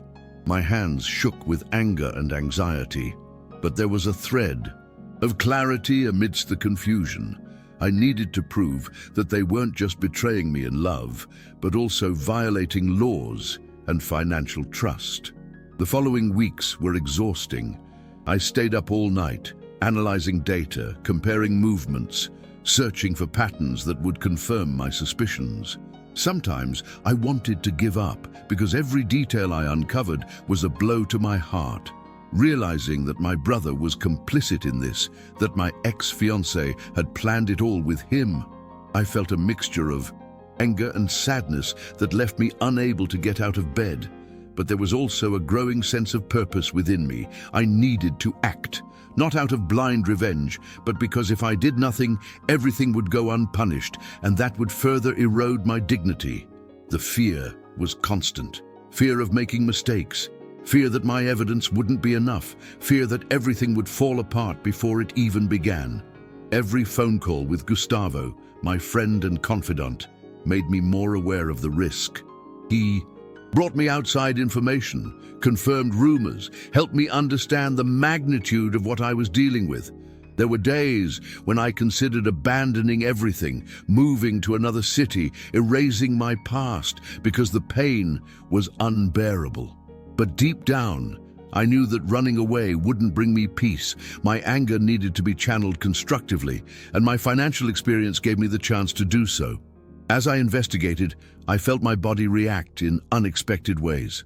The constant tension gave me chest pains and migraines.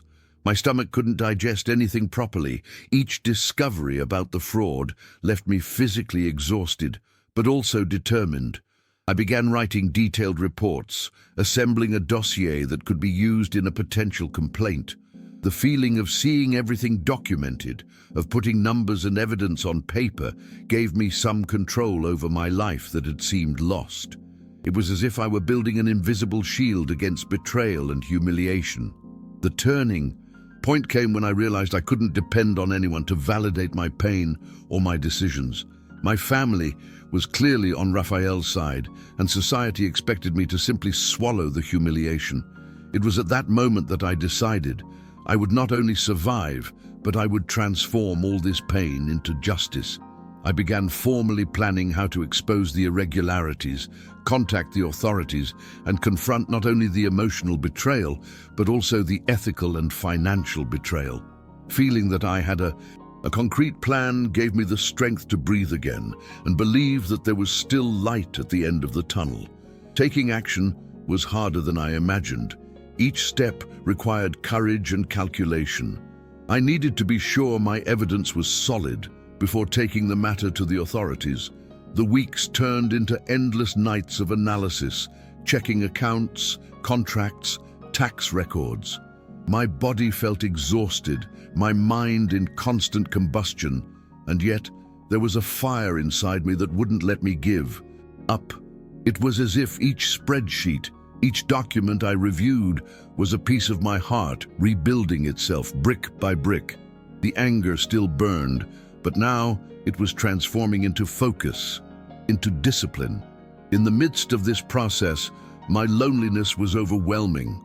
Friends drifted away, family looked at me as if I were overreacting, and only Gustavo remained by my side, offering advice and reminding me that I wasn't crazy. Talking to him helped me breathe, organize my thoughts, and, most importantly, remember that my pain wasn't shame, it was injustice. Each encounter with him reinforced that I had a greater purpose than simply feeling angry. I was defending my dignity and, in a way, the truth about what was right and just. There were days when I thought about giving up completely. The pressure from my family, the weight of betrayal, and the fear of making a mistake were almost unbearable. I felt a tightness in my chest that wouldn't go away. My hands were cold, my stomach was churning, and I had an overwhelming desire to hide from the world. But I always returned to the same thought: if I don't do this, who will? And what's more, if I give up, I'll be allowing them to triumph, allowing injustice to take hold. It was at that point that I realized that my overcoming depended on my own strength, on my ability to face everything, even alone. The decision to formalize my findings wasn't easy. I found lawyers, organized documents, and prepared detailed reports, and each step required patience and precision. It was a meticulous, almost surgical process, but at the same time, liberating. I felt every cell in my body react, a mixture of adrenaline and tension. Each time I completed a section of the dossier, I felt a twinge of hope. Maybe, just maybe, I could transform pain into justice and recover something that seemed lost. When I finally took everything to the authorities, I felt a mixture of relief and fear. I knew I was opening the door to irreversible changes in my family's life, but I also knew I could no longer live in the silence of humiliation.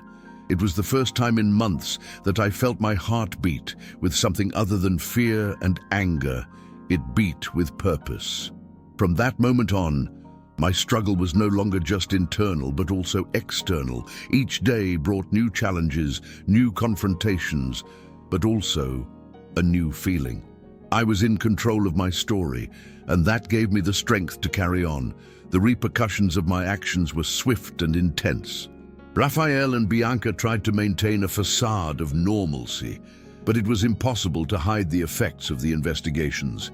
I felt a mixture of relief and a strange guilt. Relief at finally exposing the truth, guilt at disrupting the family balance, which in some ways was already rotten. Every phone call from the lawyer, every official notification made my heart race.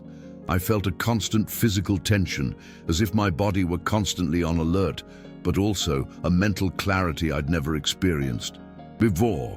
For the first time in a long time, I felt like I was doing something that truly mattered. My relationship with my parents changed radically. My mother, Helena, didn't hide her grief, and my father, Carlos, tried to downplay everything, saying I was overreacting. Every encounter with them was a test of patience and emotional control. My stomach churned, and anger surged in waves that I needed to learn to control. But with each confrontation, I realized I was stronger, more confident. I no longer needed their approval to validate my pain or my choices. This realization gave me a newfound freedom, a sense of lightness I hadn't felt in years. Meanwhile, Adriana, my aunt, became an unexpected source of support. Her criticism of family favoritism and her ability to see the situation fairly gave me strength. Talking to her reminded me that I wasn't alone, that there were people who understood and supported my struggle. Every piece of advice, every word of encouragement was like an anchor amidst the emotional chaos I was experiencing. With her, I could vent without fear of judgment and little by little learn to deal with my anger and sadness in a healthier way. Gustavo continued to be my anchor to the outside world. He brought me updates on the progress of the investigation, warned me about Raphael and Bianca's possible strategies, and constantly reminded me of my worth. There were times when I felt like isolating myself completely, shutting out the outside world, but every message from him, every conversation, reminded me that I needed to stay strong. My mind was still haunted by painful memories, but I could now breathe deeply, feel my body relax, and realize that I was surviving all of this with dignity. The process of emotional reconstruction wasn't linear. There were days of victory, followed by profound setbacks. I felt ashamed of allowing myself moments of joy, afraid of opening up to anyone again, and insecure about every step I took. But I began to focus on the small achievements, organizing my finances, resuming old hobbies, rebuilding lost friendships. Each small victory, even if imperceptible to others, reminded me that I could bounce back. My life still bore scars, but I was learning to deal with them without them defining who I was. Over time, I realized the pain was still there, but it no longer dominated me. Raphael and Bianca faced the legal consequences of their fraud, and while this brought some relief, my true victory lay in reclaiming my own life. I began making decisions that previously seemed impossible. I chose new career paths, reconnected with friends who had drifted apart, and, most importantly, learned to prioritize my emotional health. I felt my body relax in unprecedented ways, my sleep improve, and my stomach finally settle. Each step seemed small, but it was significant. I learned that forgiving doesn't mean forgetting or allowing injustices. I learned that setting boundaries is essential, and that my dignity doesn't depend on anyone's approval, not even family or ex-lovers. Looking back, I clearly see how betrayal and humiliation were, in a way, catalysts for my transformation. Every tear, every sleepless night, Every self-doubt shaped me to be stronger, more aware, and more resilient. Today, I can remember the pain without feeling the despair that consumed me before. One of the hardest parts was accepting that some relationships were irreparably broken. My mother and father continued to show favoritism, and that was painful. But I realized that I can't control other people's views or behavior. I can only control my choices, my reactions, and my dedication to building a life of integrity and honesty. Learning to accept this was liberating. My body and mind finally found a more relaxed rhythm, a sense of peace that seemed impossible in the first months after the betrayal. Today, I feel more complete, even though I carry scars. I discovered that I am capable of transforming pain into action, of transforming humiliation into justice, of transforming loneliness into self-knowledge. Every decision I made, even on the darkest nights, brought me here. I can look to the future with hope, knowing that my life will no longer be determined by what others did to me, but by what I choose to build each day. The feeling of freedom, autonomy, and control over my own story is something I wouldn't trade for anything. If there's one lesson I want to share, it's that it's possible to rise again even when it seems like all is lost. Pain can be a brutal teacher, but it can also be a catalyst for change, strength, and authenticity. I learned that facing reality, seeking genuine support, and using our skills strategically can take us beyond revenge, beyond sadness, to a place of true overcoming. It wasn't easy, and there are still moments of pain, but today I can confidently say, I overcame betrayal, injustice, and most importantly, I recovered myself. What no one told you about the betrayal that shook my marriage and how I managed to turn things around. I still remember the exact moment my world fell apart. It was as if the ground had dropped out from under me, without warning, without any chance to hold on to anything. I was 34 years old, married for 7 years to Raphael, a man I believed would be my lifelong partner. Everything seemed perfect, stable, the routine, the trust, the plans we'd made together. But we never know what's hidden behind the curtain until someone pulls it back and it all comes to light. I'm Bruna, and this is the true story of the betrayal that nearly destroyed my marriage, the desperate fight to protect what I loved most, and the rebuilding of myself after the worst. I discovered that the person who was supposed to be my ally was, in fact, trying to take my place. My own sister-in-law, Livia, Raphael's adoptive sister. At first, it all felt like unease, a strange feeling that something was off. Livia had, always been that slightly invasive person, overly present in our relationship, laughing loudly at family gatherings, and coming between Raphael and me for no apparent reason. I tried to be patient, give her the benefit of the doubt, and convince myself it was just my insecurity. But one night I saw it, a slip-up. A text message from Raphael that wasn't meant for me to see, but that became my nightmare. Sweet words, intimate conversations between him and Livia, exchanges of affection that had nothing to do with a sibling relationship. In that moment, I felt a mixture of fear, anger, and disbelief.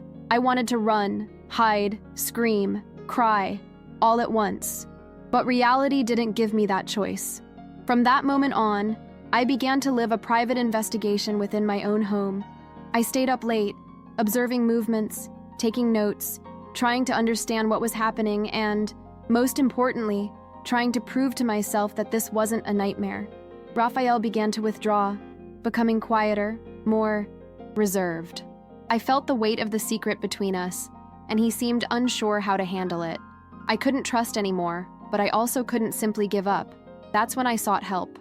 2 very close friends, one a digital security expert and the other a lawyer, supported me in this struggle. They helped me organize evidence, put together a plan to face what was coming. It wasn't just jealousy. It was a matter of safety, justice, and emotional survival. But that wasn't all. The emotional betrayal was just the beginning. I discovered that Livia wasn't just trying to seduce Raphael. She was invading our privacy in other ways. She tried to access our joint bank accounts, manipulate information, and cause financial chaos that threatened to destroy everything we'd built. I felt invaded, violated. It wasn't just a heart attack. It was an attack on my home. on my security. I was afraid, a real fear of losing everything, a fear of not knowing how far this would lead, a fear of having to face not only my husband and sister-in-law, but their entire family, who, in the beginning, had sided against me. The loneliness and despair were constant. I fell several times and considered giving up, but there was a strength within me that wouldn't let me succumb. When I finally confronted Raphael, it was like opening a wound that had never quite healed. He admitted, with tears in his eyes, that he was confused, that he had been seduced, that he felt guilty. I wanted to believe him, but the pain of betrayal wouldn't let me. It wasn't a moment of immediate forgiveness. It was a moment of decision. I needed to decide if I wanted to keep fighting for that marriage, if it was worth it. I was tired, hurt, but above all, I was determined. Determined to protect what I had built, to not let the lie destroy my future. From that moment on, I began a long and difficult journey of rebuilding, of myself, of my marriage, of my trust. The internal struggle I experienced after that conversation was immense. I felt my heart ache every time I saw Raphael, but also a rage so deep it consumed me. I questioned his every gesture, his every word. The feeling of insecurity wouldn't leave me. It felt like a lump in my throat that only tightened. Often I thought about giving up, throwing everything away, and fleeing the mess my life had become. I didn't want to be the betrayed wife, the victim crying in the corner. I wanted to be the woman who faces the pain, who takes control of her own story. But it was difficult, very difficult indeed, to deal with the mix of love, hurt, and fear. I felt alone, even surrounded by people. My head was spinning, the nights were long, and the constant feeling that I was about to collapse was real. Outside, the situation wasn't helping either. Raphael's family, especially his parents, took a while to believe me. At first, they tried to justify Livia, saying she was going through personal problems, that I was exaggerating. It was a huge blow to realize I had no support. That I was being seen as the invader, the woman who doesn't trust. I felt betrayed again, but this time by the very family I thought I'd won over. The tension at family gatherings grew, the atmosphere becoming unbearable. That's when I realized this fight wasn't just against Raphael and Livia, but against a system of lies and manipulation that involved so many people. The emotional toll was so great that I had to find strength within myself, even when it seemed I had none. It was then that I made a decision that changed everything. I could no longer be passive. I could no longer wait for things to resolve themselves, or for someone to take sides. I started taking action, protecting myself. I gathered evidence more diligently, documented every step of the way, and sought legal and emotional help. With the help of my friends, I was able to build a strong case that showed what was really happening. I did this not only to protect myself, but also so that no one could manipulate the situation and blame me. Each step was a challenge, each day a battle, but little by little, I found myself again. It was a painful process, with many mistakes and successes, but I could no longer hide from reality. I needed to face it head-on. In the midst of this battle, I discovered how much stronger I was than I imagined. Even on days when sadness paralyzed me, even when anger felt like a fire burning everything, I managed to stand firm. I learned that strength isn't the absence of fear, but acting despite it. Therapy was crucial for this. Having someone who listened to me without judgment, who helped me understand my feelings and organize my thoughts, made all the difference. I began to realize that my life couldn't be defined by betrayal or pain, but by what I did from there. The choice was mine: remain trapped in the past or rebuild my future. And I chose to fight. When Raphael's parents finally realized the gravity of the situation, the family dynamic changed. They made it clear that they no longer supported Livia, that they were on my side. This gave me some comfort, but the wound of betrayal was still raw. Their family crumbled along with the trust I had in everyone. It was a relief to know I wasn't alone, but at the same time, it forced me to face the complexity of relationships and how manipulation can destroy bonds. I had to learn to cope with this new reality, where the people I loved were divided, and I needed to find my place in this chaos. Reconstruction wouldn't be just my own, but also the way I related to those around me. The hardest part was accepting that some things would never be the same again. I clung to the good memories, the happy times I'd had with Raphael, but they began to hurt more than they helped. The trust that was the foundation of our marriage was shattered, and putting those pieces back together seemed impossible. I often found myself staring at the void left by that betrayal, feeling the weight of loneliness, even when I was near him. It was as if I were living with an open wound, aching with every look, every word. But deep down, I knew I had to move on, that life couldn't stop there. It was a slow process, full of ups and downs, where each step felt like a victory, however small. I also had to deal with the constant fear that it could all happen again, that Raphael would pull away again, or that Livia would try to interfere in our lives again. Insecurity became a persistent shadow. I learned to acknowledge these feelings, not to run from them, but also not to let them control my decisions. Each day, I tried to regain a little more of my self-esteem, my ability to trust. And it wasn't easy. I often felt like screaming, crying until I had no tears left, giving up on everything. But the will to stand, to protect what I had built, was greater than the pain. With each challenge, I felt a little stronger. One of the most painful parts of this journey was realizing how Livia's manipulation affected not only my marriage but the entire family dynamic. She created a toxic environment, full of lies and distrust. It was difficult to trust anyone there, as no one seemed completely honest or fair. The feeling of being surrounded by people who, in some way, wanted to see me fall was suffocating. But it was in this chaos that I discovered who was truly on my side. My friends, who supported me from the beginning, were my safe haven. They helped me keep my head up, make difficult decisions, and believe that I deserved better. Without them, I don't know if I would have made it. I also began to focus on myself, my own life, my dreams, my goals. It was time to rediscover myself, to understand that I didn't need to depend on Raphael or anyone else to be happy. I started taking care of my mental health, exercising, and resuming hobbies I'd abandoned. Little by little, I began to realize there was a whole world beyond the pain I felt. Rebuilding my self-esteem was the greatest gift this difficult situation brought me. I felt more alive, more aware of my worth, and this gave me strength I didn't even know I had. With each step, I got closer to a new version of myself, stronger and more confident. Still, the journey wasn't linear. I had setbacks, moments when I doubted myself, when I thought it had all been in vain. But the difference lay in my resilience, in my ability to get back up even when it seemed like I couldn't do it anymore. Today, looking back, I see that betrayal, painful as it was, made me see what truly matters. The truth is, no one is perfect, not even our relationships. But what defines our story is how we react to our falls. I chose to get back up. I chose to be the protagonist of my life, even when it seemed like all was lost. Starting to face everything head-on was the scariest and most liberating moment of my life. I knew I would have to face not only Raphael, but also Livia and their entire family. It felt like treading a minefield, where every word, every action could explode into new chaos. But I couldn't run away anymore. I needed to establish clear boundaries, to say what I accepted and what I didn't. It was a painful process of confrontations, arguments, and tears, but also a great deal of courage. In several of these situations, I felt vulnerable and lost, but I still didn't back down. The feeling of finally putting myself first, of protecting my space and my dignity, was empowering. At the same time, I began to understand that this battle wasn't just external, but primarily internal. I needed to learn to manage my emotions, fear, anger, sadness, doubt, without letting them paralyze me. And that meant being honest with myself, accepting that I was hurt, that I needed time to heal. Sometimes I allowed myself to cry alone.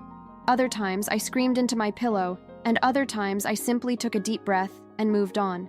It was a daily learning experience, a constant battle between fragility and strength. I realized that being strong doesn't mean being immune to pain, but being able to move forward despite it. And that was one of the most valuable lessons this experience taught me. In the midst of this journey, I also had to learn to redefine what I expected from my relationship. That idealized, perfect marriage in my mind no longer existed. Trust had been broken, and rebuilding it required much more than apologies. Raphael went through a difficult process, sought help, and tried to redeem himself. But I understood that what I wanted wasn't simply to go back to the way things were, but to build something new, different, that made sense for both of us. And if that wasn't possible, I would have to accept it and move forward alone. It wasn't easy to accept this possibility, but it was essential for me to be able to make informed decisions. Rebuilding also involved taking care of my mental and emotional health in a practical way. In addition to therapy, I began practicing meditation, physical exercise, and sought out activities that helped me reduce anxiety and stress. My body harbored all the tension from that time: insomnia, constant fatigue, pain that had no physical explanation. Over time, I learned that caring for my body was caring for my mind. Every small victory, like a better night's sleep or a peaceful walk, was a step toward reconnecting with myself. I realized that healing isn't quick or linear, but that every effort is worthwhile and necessary. Finally, something that helped me a lot was reconnecting with my true support network: family, friends, people who didn't judge or pressure me. They were crucial in keeping me from getting lost in that whirlwind of emotions. I learned to ask for help, to not try to carry everything alone, which was a huge step forward for me. Their support was what kept me going through the most difficult moments, what made me believe I wasn't alone. This network became my foundation, my safe place. It was in this space that I was able to start thinking about myself, planning a different future, and understanding that, despite everything, I was capable of starting over. Today, looking back on everything I've experienced, I feel an intense mix of emotions. There are still wounds that haven't completely healed, scars that remind me daily of what I went through. But these marks also tell a story of resilience, courage, and overcoming. I've learned that forgiveness, whether for others or for myself, isn't a mandatory step, but a choice. And that this choice only makes sense when I'm ready and when it benefits me. My priority today is to take care of myself, preserve my peace, and continue building the life I want, without fear of making mistakes or starting over. Each day is a learning experience, a new chance to be better, to love myself more. Starting over wasn't an act of bravery. It was an act of survival. I no longer wanted to be the victim of that story. I wanted to be the author of my own narrative. This meant many sleepless nights, difficult conversations, painful decisions, but also moments of genuine joy, rediscovery, and hope. I discovered that my strength was far beyond what I imagined, that I was capable of facing even the greatest storms without losing my essence. And, most importantly, that I didn't have to carry the weight of pain alone. Accepting help, embracing vulnerability, and being true to myself were my greatest achievements. This experience taught me that not every fight is against someone else, but often against our own fears and insecurities. I had to confront my idea of what was perfect and accept that life is made of imperfections and lessons learned. The reconstruction of my marriage, if it happens, will be based on transparency and respect. But I learned that my worth doesn't depend on another person. I am whole in my own right. I am more than the betrayal, more than the suffering. I am the sum of my choices and my ability to move forward, even when everything seems to be falling apart. I want anyone reading this to know they're not alone. The pain of betrayal, manipulation, and loss of trust is real and devastating, but there is a way out. It's not easy, nor quick, but it is possible. Seeking help, being honest with yourself, setting boundaries, and taking care of your emotional health are essential steps. Believe me, you can rebuild your life, your self-esteem, and your future. The light you seek at the end of the tunnel is already within you, even if it seems hidden. I'm here to tell you that overcoming it is possible, that we can reinvent ourselves even in the darkest moments. If I could leave a message for anyone going through something similar, it would be this: don't forget who you are in the midst of the storm. Don't let pain dim your light. Life is full of ups and downs, but the strength you need to carry on is there, inside you, ready to be discovered. Trust yourself. Allow yourself to feel, cry, rebel, but also allow yourself to get up and move on. I did it, and you can too. This isn't the end, it's just the beginning of a new story. Your story. I almost destroyed my own family at 16, and you won't believe how I've changed. It took me a long time to work up the courage to talk about this phase of my life. Today, I'm 27, I live alone, and I work with vulnerable young people. Sometimes, when I hear one of them say that no one understands their pain, I remember myself at 15, rebellious, arrogant, angry at everything and everyone. I thought the world owed me something, and most importantly, that my mother, Eva, was responsible for everything. that went wrong in my life. I didn't realize it, but I used pain as a weapon, and it hurt me more than anyone else. My mother was always tough. She was afraid I'd get lost, so she tried to control every step. But the more she tried to hold me back, the more I wanted to escape. When she separated from my father, Raphael, I was little, but I grew up with the idea that he was the hero of the story. He spoiled me, gave me expensive gifts, and talked badly about her behind her back. I felt powerful when I defended him and stood up to her.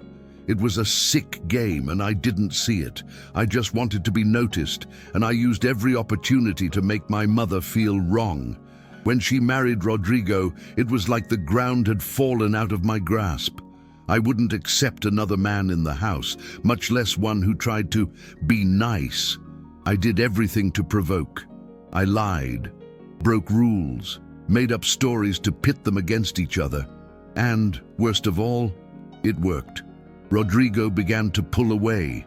My mother was exhausted, and I felt victorious. It was as if I'd won a war, but inside, the victory tasted empty. At night, in my room, I listened to their fights and pretended I didn't care. But I did, very much. I remember one particular night when my father showed up with a new cell phone for me.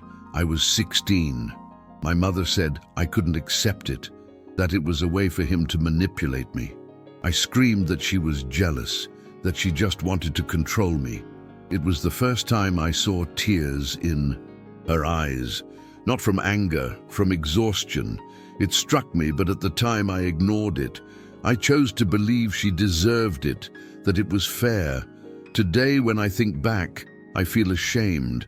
I thought I was fighting for freedom, but I was being used as a weapon by an adult who never grew up. The change began slowly, without any big speeches. One day, Rodrigo packed his bags and left. He looked at me before leaving and said, "You got what you wanted, Lucas, but be careful what's left when everyone else leaves." I laughed at the time, mockingly. But that night the house was silent and I realized he was right. The emptiness wasn't just inside me, it was at home too. My mother didn't speak to me for 3 days. She didn't yell, she didn't cry, just silence. It was worse than any punishment. I think that's when it started to sink in. I started to realize something was really wrong when even my friends started to distance themselves. I was the guy who always caused trouble, who made jokes about everything, who seemed strong. But inside, I lived in fear. Fear of being forgotten, of being left behind like I thought my father had been. And this fear made me do terrible things. I manipulated people to stay in control. But controlling everything is tiring. More tiring than obeying. I slept poorly, had nightmares about fights I'd made up, and woke up with a tight chest, pretending everything was fine. One day, my mother broke down. I remember the scene to this day. She was sitting in the kitchen, her head in her hands. When she saw me, she said nothing. I sat across from her and the silence was heavy. She just said, "I don't know how to help you anymore, Lucas." That broke me. I expected yelling, threats, punishment. I didn't expect giving up. It was the first time I felt true fear, fear of losing her love. And for the first time I wanted to fix things, but I didn't know how. I had created a wall so high between us that I could no longer see the other side. The first step was small. I stopped lying. That may seem like little, but for me it was everything. I started admitting when I was wrong, even if she didn't believe me. It was a slow process. She suspected everything, and rightly so. Rodrigo hadn't returned yet. The atmosphere at home was tense, and my father kept trying to buy me off. I felt like I was in the middle of a war I had helped start. But little by little, I began to understand that I couldn't change others if I didn't change myself first.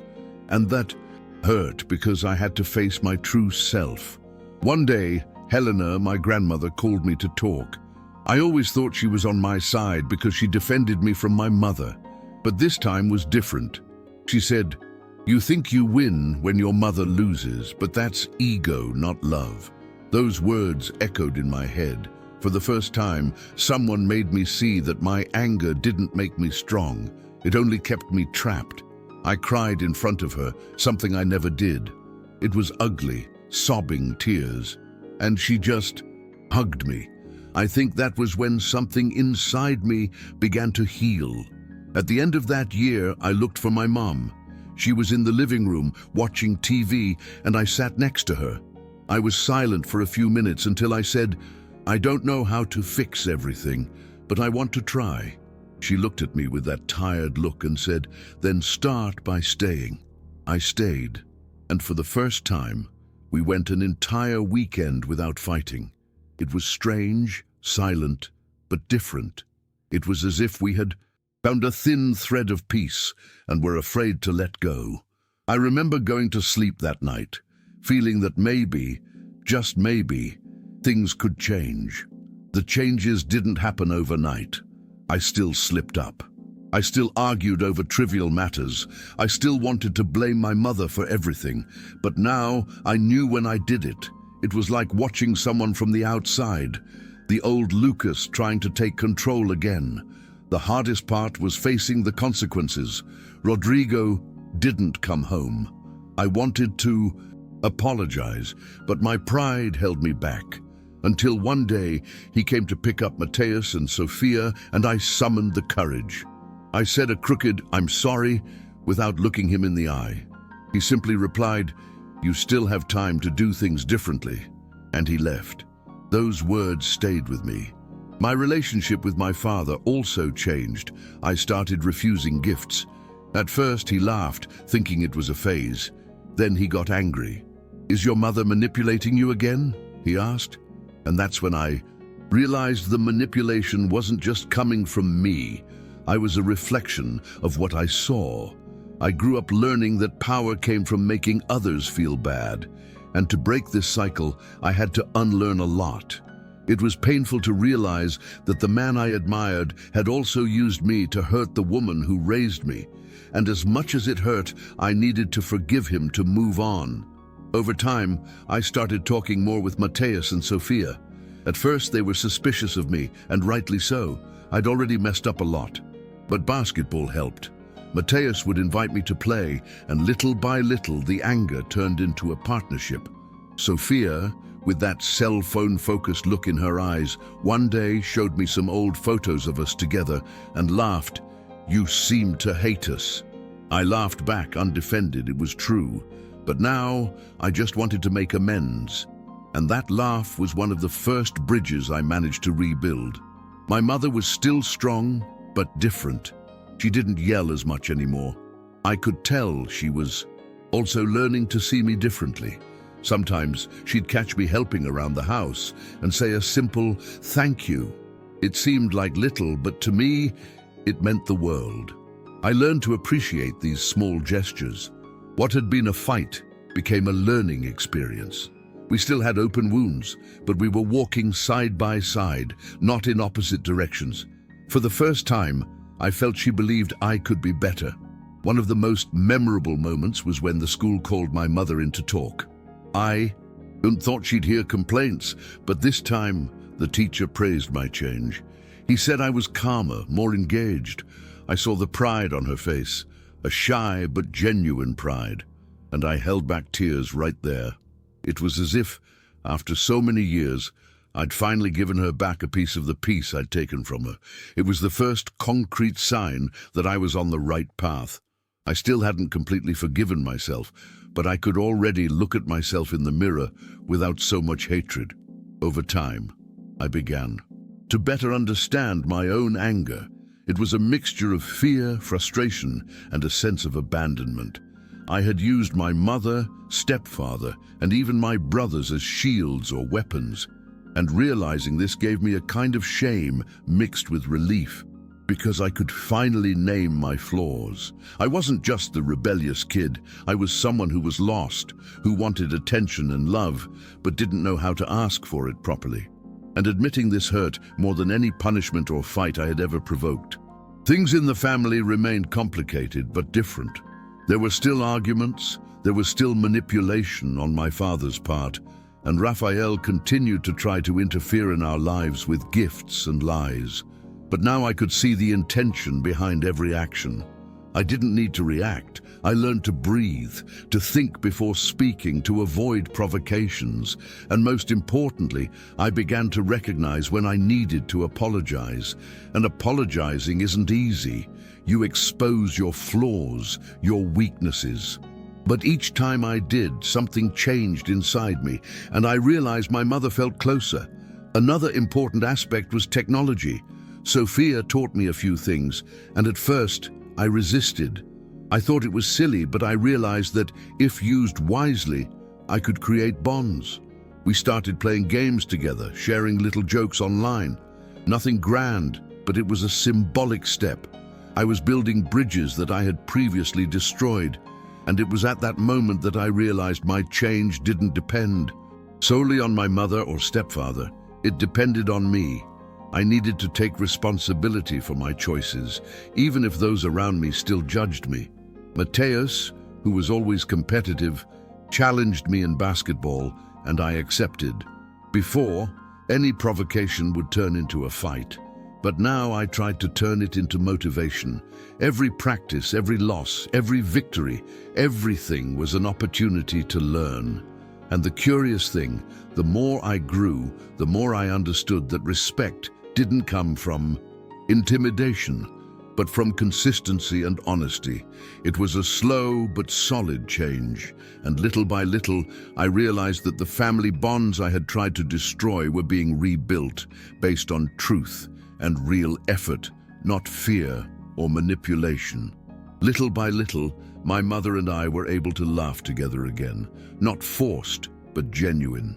The sense of achievement didn't come from winning a fight or proving something to someone, but from feeling like we were rebuilding a bond that seemed impossible to save. Every gesture of trust, every honest conversation, every guilt-free hug, it was a silent victory. I wasn't just learning to be a son. I was learning to be human, to deal with my mistakes and seek growth, even when the pain was still there. And finally, I began to believe that it was possible to be a better person, without masks, without manipulation. Today, when I look back, I see every mistake, every lie, every moment of manipulation, and I feel shame. But I also feel gratitude. Gratitude for having survived my own choices, for having learned to change before it was too late. I still carry scars. Some people never return to my life. Other wounds still burn silently. But I learned that pain doesn't have to be eternal. I learned that it's possible to rebuild relationships even when it seemed impossible. And most importantly, I learned that taking responsibility is liberating, even if it hurts a lot at first. My relationship with my mother has never been perfect, and I don't think it needs to be. But today, when we talk, I feel respect, trust, and genuine affection. It's no longer a power play. Rodrigo returned after some time, and despite everything, we managed to build a functional relationship. I'm no longer that teenager who sought attention through lies and fights. I'm a man who understands limits, who acknowledges mistakes, and who tries to make amends where he can. This doesn't mean I won't fail. It just means I now know I can try again and learn from each failure. I also learned the importance of recognizing external influences. My father, Raphael, tried to manipulate me, and for a long time I felt I had to choose sides. Today I see that I didn't choose sides. I chose my own conscience. I learned to recognize when someone is trying to use my emotions against me, and more importantly, to not give in to provocation. This gave me security and clarity. And surprisingly, it brought me closer to my family, because now I can offer sincerity without fear, without manipulation, without needing to be right at all costs. One of the hardest lessons was realizing that my anger came from within, not from what was happening to me. I blamed my mother, Rodrigo, my father, my entire family. But the truth is, I needed to look at myself. And facing that was terrifying. I had moments of relapse, frustration, and old anger returning, but each time I took a deep breath and reflected, I was able to choose differently.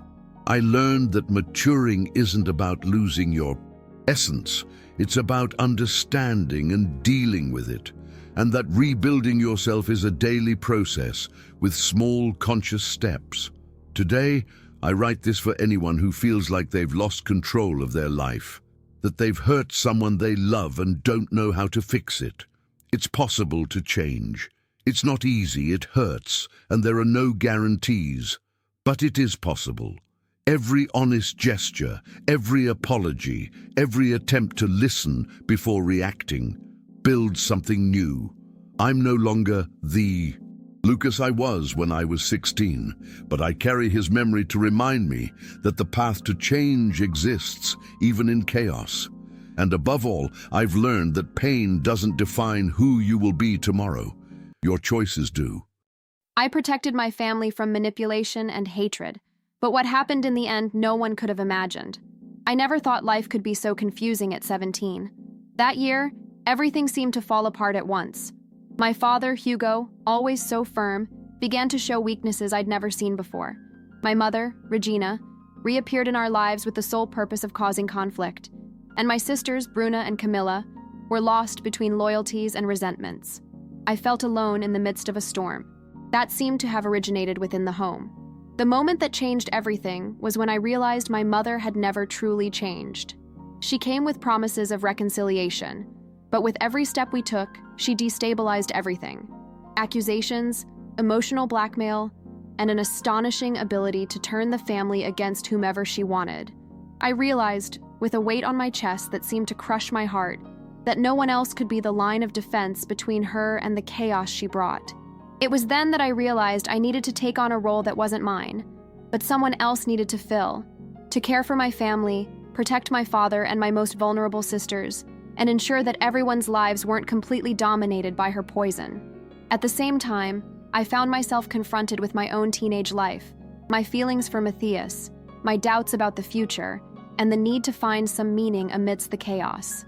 All of this created a constant tension within me, a mixture of fear, anger, guilt, and determination that left me exhausted and, at times, desperate. My name is Elisa. I'm 22 years old today, and I still feel the echo of those years as if they were happening now. It was a time when everything seemed to demand more of me than I could offer. The stability of my family, the protection of my father, the pacification of my sisters, and the care of Sam, who was always by my side, even when he was the target of unfair accusations and family rumors. I felt like I was carrying a responsibility I didn't choose, but one that fate had thrust upon me, and with each passing day, it seemed my heart tightened, as if trying to shrink inside myself. I remember nights when I would cry hidden in my room, feeling the weight of the world on my shoulders, listening to the silence of the house and imagining how everything could fall apart in an instant. That moment of realizing I needed to act didn't come as a flash of heroism. It came as a brutal need to survive, emotionally, and ensure those I loved wouldn't be destroyed. It was painful to realize that, to protect my family, I would need to face my own fears and limits, and that this would require sacrifices that I could not yet measure. The first major shock came when I realized my mother didn't want dialogue, only control. I tried to communicate with Bruna and Camilla, but my every word seemed to fall into an abyss. Bruna quickly fell in line with my mother's lies and dramatizations, while Camilla, even, trying to be level-headed, lost between the fear of displeasing and the desire to be fair. And there, in the midst of this turmoil, Sam suffered unfairly. I saw his eyes fill with pain, his achievements being questioned, his patience being tested, and I felt helpless. It was a physical sensation, as if every fiber of my body was tense, ready to explode or collapse. I wanted to scream, but knew screaming would only fuel the chaos. I needed to think, plan, resist. At the same time, my heart ached for not being able to protect everyone at once. I would spend hours revisiting happy memories from my childhood, trying to cling to them like buoys in a rough sea. But reality always pulled me back down, reminding me that adulthood had arrived with strength and responsibilities I never asked for. The tension grew as my father, Hugo, despite all his love and care, began to feel vulnerable to Regina's manipulation.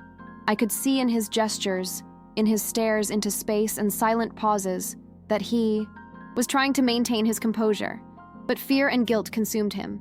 It was a time when every family dinner, every casual conversation, felt like a minefield. I felt the weight of every decision, to speak or not, to intervene or observe, to protect or allow each person to learn in their own way. This constant pressure left me exhausted, with headaches, sleepless nights, and a constant feeling of alert. What kept me going were small moments.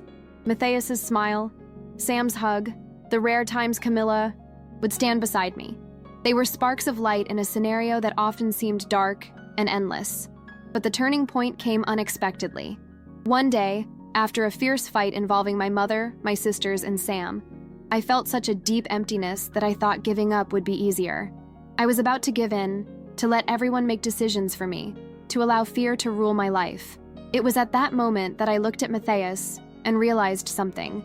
He didn't need to be protected from me, but I needed to protect myself from the chaos that consumed me. And it was there, in the silence of a room that felt too cramped for all my thoughts, that I decided I could no longer live in constant reaction. I needed to take control, learn from my mistakes, build a strategy, and above all, believe that it was possible to create a safe space, even if the world outside was full of manipulation and injustice. At first, I didn't know where to begin. Every step seemed undermined by painful memories and old conflicts my mother would bring up. I remember often sitting on the bedroom floor, hugging my legs, trying to organize my thoughts, and realizing the weight of responsibility was physical. My shoulders ached, my head throbbed, and my stomach was constantly churning. I had to make decisions about things I never imagined I'd face at such a young age. How to protect Sam from Daniela's accusations, how to deal with Bruna's manipulations, how to support Camilla without suffocating her, and, most importantly, how to keep my father Hugo grounded without suffocating him. It was a period of trial and error, where every action seemed to bring unexpected consequences. I cried, I got frustrated, I argued with Matthias about what to do, and yet I kept going, because giving up would mean everyone around me would pay the price for my doubts, and I couldn't allow that. I quickly learned that protecting my family didn't mean being the perfect savior. I often made mistakes, misread situations, or reacted angrily, all of which only added to the tension. I remember once trying to defend Sam from an absurd accusation made by Daniela, and I ended up exposing myself in a way that almost made everything worse. My heart was pounding, my hands were shaking, and I felt the adrenaline of fear consume me. But paradoxically, it was at that moment that I realized something essential. There is no perfection in the fight for justice or love. What matters is intention and persistence. I learned to breathe deeply, observe before acting, and not give in to anger, even though it was tempting. Each small step forward became a silent victory, and each mistake, a lesson that strengthened me for the next challenge. It was during this process that I realized the importance of building true alliances. Rita, my father's partner, became a safe haven I didn't even know I needed. Her calm and positive presence, always ready to intervene without drama, helped me stay calm in times of crisis. Matthias was also crucial. He not only supported me emotionally, but also constantly reminded me that I wasn't alone.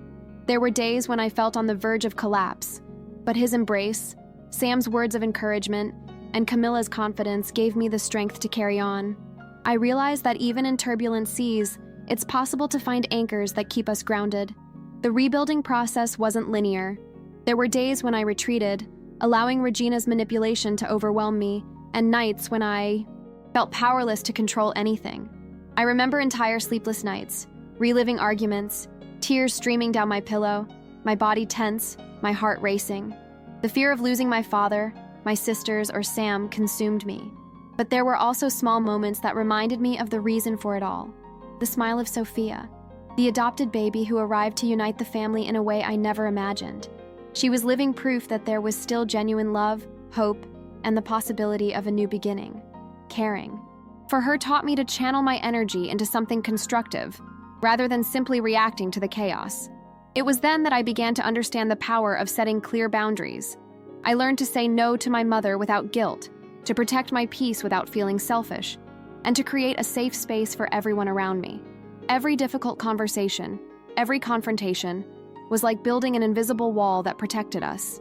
I began to realize that, even if not everyone understood or agreed, my family needed this protection to survive emotionally. And with it came a new feeling: control over one's own life. It wasn't absolute control, but it was enough to begin rebuilding not only the family, but also myself. Sophia's arrival changed everything in ways I couldn't have imagined. From the first day we held her in our arms, I felt a mixture of fear and hope.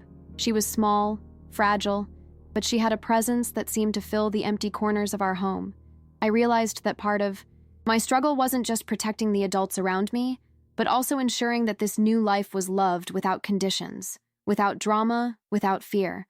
Her every cry reminded me that the responsibility of caregiving could be exhausting, but also transformative. Caring for Sophia taught me patience, presence, and the need to place love above old resentments. My arms were tired, my back aching from carrying the baby, but there was something magical in knowing that every effort was worth it to ensure she had a safe home. At the same time, the conflicts didn't disappear. Regina still tried to find cracks, Bruna still sided with her mother, and Daniela continued to level unfair accusations at Sam. There were days when I wanted to disappear, hide from the world, but I looked at Sophia and knew I couldn't give up. My thoughts were a constant battle, between the fear of failure, the anger I felt, and the need to remain calm. It was a time when I learned to take a deep breath before reacting, to observe before intervening, and to choose my battles carefully. Every decision became strategic, and little by little, I began to realize that my strength came not from not feeling fear, but from continuing despite it. Matthias was my anchor. He not only supported me, but also helped me see the moments when I was pushing myself too hard. I remember one afternoon when I collapsed on the couch, exhausted, while he offered me a hot coffee and simply held my hand. He didn't automatically say, "It will pass." He simply let me feel my pain, and then gently reminded me that I was doing the best I could. This kind of support made me realize that overcoming grief isn't solitary. We need people who hold us when we're about to fall, but who also let us find our own strength.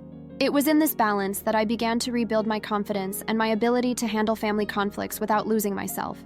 I also learned to recognize the signs of manipulation before they hit me devastatingly. I began noting behavior patterns, mentally preparing myself for difficult conversations, and protecting Sam from unnecessary attacks. It was meticulous, often tiring work, but it began to yield results. I saw the difference when my mother tried to pressure me, and I was able to respond firmly, without yelling, without crying, simply by setting clear boundaries. Seeing Sam smile with relief, seeing Camilla more confident, and noticing Hugo calmer showed me that every effort truly mattered. Each victory, however small, seemed to give us a little more breathing room to face the next challenge. Little by little, I began to notice internal changes. It wasn't that the world had become less difficult. It was that I had become stronger. My fears still existed. My insecurities still surfaced. But I learned not to let them define my actions. Every challenge, every moment of near giving up became fuel to keep going. And above all, I realized that life could be rebuilt even after profound trauma. Seeing Sophia grow surrounded by love, seeing Sam finally breathe without unfair accusations, and realizing that my family was beginning to find balance gave me a sense of purpose I'd never experienced before. I still carried pain, but it no longer paralyzed me. It simply reminded me that surviving and protecting are daily acts of courage. The confrontations with my mother didn't diminish, but I learned to handle them differently. Before, I reacted emotionally, and this always ended up fueling the conflict. Now I took deep breaths, observed, and chose my words carefully. There was a clear physical sensation. My muscles relaxed a little, my racing heart slowed, and I felt like I didn't have to carry all the tension alone. This control didn't mean weakness, but strength. I realized that setting boundaries was more powerful than any heated argument. At the same time, my days were still filled with adrenaline, sleepless nights, and thoughts that swirled endlessly. But I began to feel more capable of handling them. Each time I managed to remain calm in the face of manipulation or emotional attack, I felt like a small victory had been won. With Hugo, my father, the relationship began to transform as well. He was still overprotective, but he began to trust my decisions more and realized that I didn't need to be a child to protect the family. I remember times when we sat together at the table, discussing strategies for dealing with my mother and Daniela, and I felt proud to realize that he saw me as a partner, not just a daughter who needed to be cared for. These moments taught me that family bonds are strengthened when there is mutual trust, not just fear or obligation. I began to feel that, despite everything we'd been through, there was still room to rebuild relationships in a healthy and genuine way. Caring for Sophia continued to be transformative. Her every gesture reminded me of what truly mattered: love, presence, and security. I began to notice my patience increasing, my impulsive reactions decreasing, and my outlook on life changing. Before, I was focused solely on surviving conflicts and protecting everyone. Now, I could also find joy in the small moments: a smile from the baby, a hug from Sam, a look of recognition from Camilla or Hugo. These small details gave me strength I never knew I possessed, reminding me that even amidst pain and tension, there was beauty and a reason to keep going. Matthias became an essential ally at every step. He not only helped me with practical decisions, but also constantly reminded me that my emotional health was important.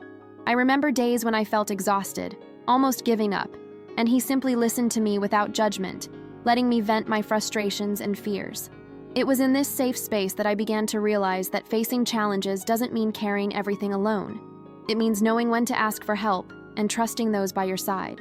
This partnership taught me that true love is also about shared strength, not just romantic feelings. The journey of rebuilding was full of mistakes and successes.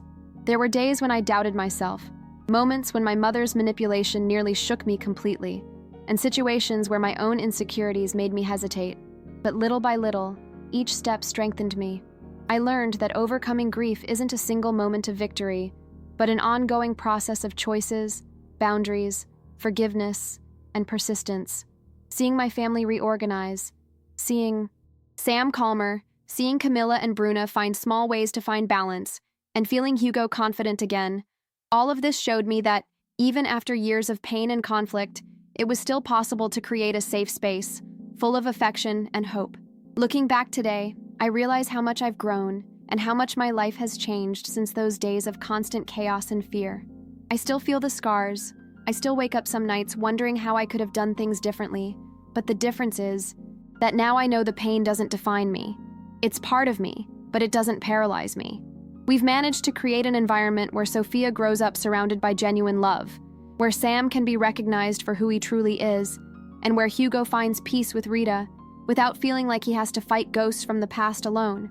It's a physical and emotional sense of relief, a mixture of gratitude and serenity I never imagined I'd feel so intensely.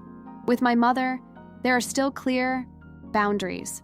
It's not a perfect relationship, and it probably never will be, but I've learned that not every conflict needs to be overcome dramatically. Choosing my battles, maintaining my integrity, and protecting my family have become more important than proving any point. Bruna and Camilla have also grown along with me in this process. Bruna still acts out, but she's beginning to see the consequences, and Camilla has become more assertive and confident in her choices. What was once a constant, tension has become a viable coexistence, and this has taught me that overcoming adversity doesn't require perfection, just persistence. I learned to appreciate the small moments that once seemed insignificant. A quiet family dinner, a shared laugh, a look of recognition between us, or Sophia's hug when she feels safe. These details became pillars of what we built together. I discovered that rebuilding isn't about erasing the past, but learning to live with it, transforming pain into learning and anger into energy to protect what truly matters. Every physical sensation, a lighter heart, a less tense body, less burdened shoulders, is a reminder that resilience manifests itself in everyday life, in every conscious choice to move forward. My story didn't end when the chaos ceased, and perhaps it never will. There are still difficult days, old conflicts that resurface, and memories that hurt. But I've learned that overcoming pain isn't the absence of pain, but the ability to continue despite it. It's waking up and choosing to fight for love, family, and your own happiness every day. Today, I can look back on my journey and feel proud of myself, knowing that every tear, every frustration, and every fear I faced brought me here. stronger, and more aware of what truly matters. If there's one thing I want everyone reading this to understand, it's that life can be incredibly difficult, but there's always room to start over. Even when all seems lost, it's possible to find small lights that guide us out of the chaos. Every act of care, every word of support, every gesture of true love builds a foundation that no one else can destroy. My family isn't perfect yet, nor am I, but we've managed to create something real and solid, and that's already a huge victory.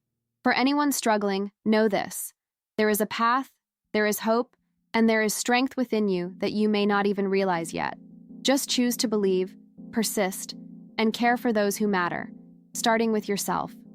My life turned into a nightmare because of someone I loved, but I turned every pain into overcoming and victory.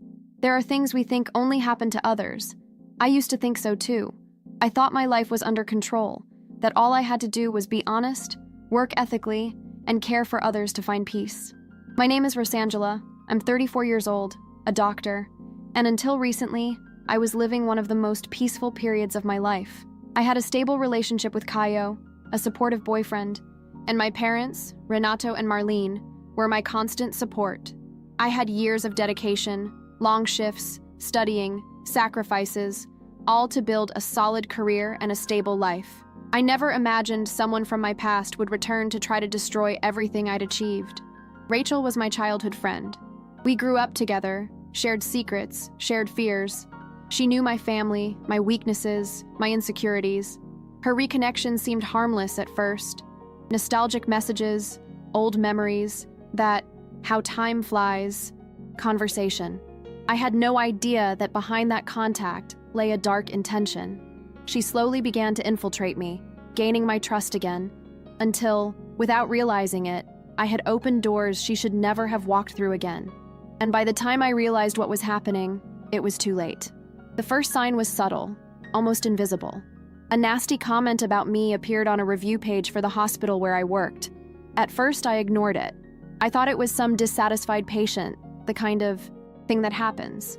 But then another came, and another, until the comments began to mention details no one but Rachel could know.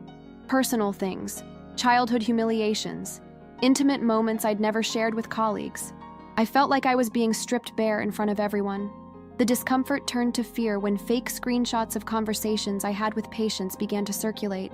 I was called in by the hospital management. I had to explain, justify, prove I hadn't done anything. I saw doubt, distrust, and judgment in the eyes of some colleagues.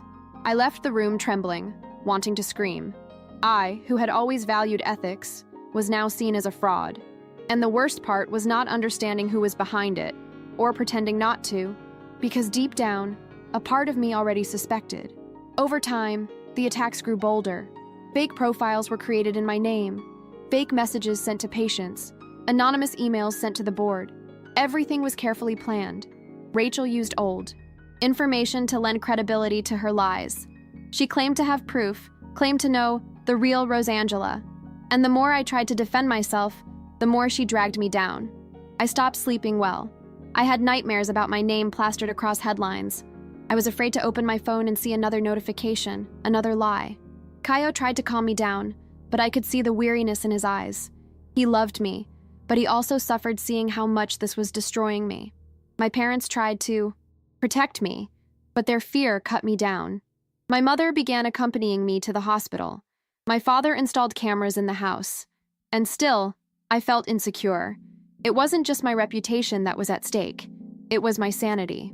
The final straw came when a video began circulating online. It was a grotesque montage, but well done enough to fool many. It showed me in an intimate situation with a patient. It destroyed me. I cried until I couldn't cry anymore. I spent 2 days locked in my room, without eating, without answering the phone. I just wanted to disappear.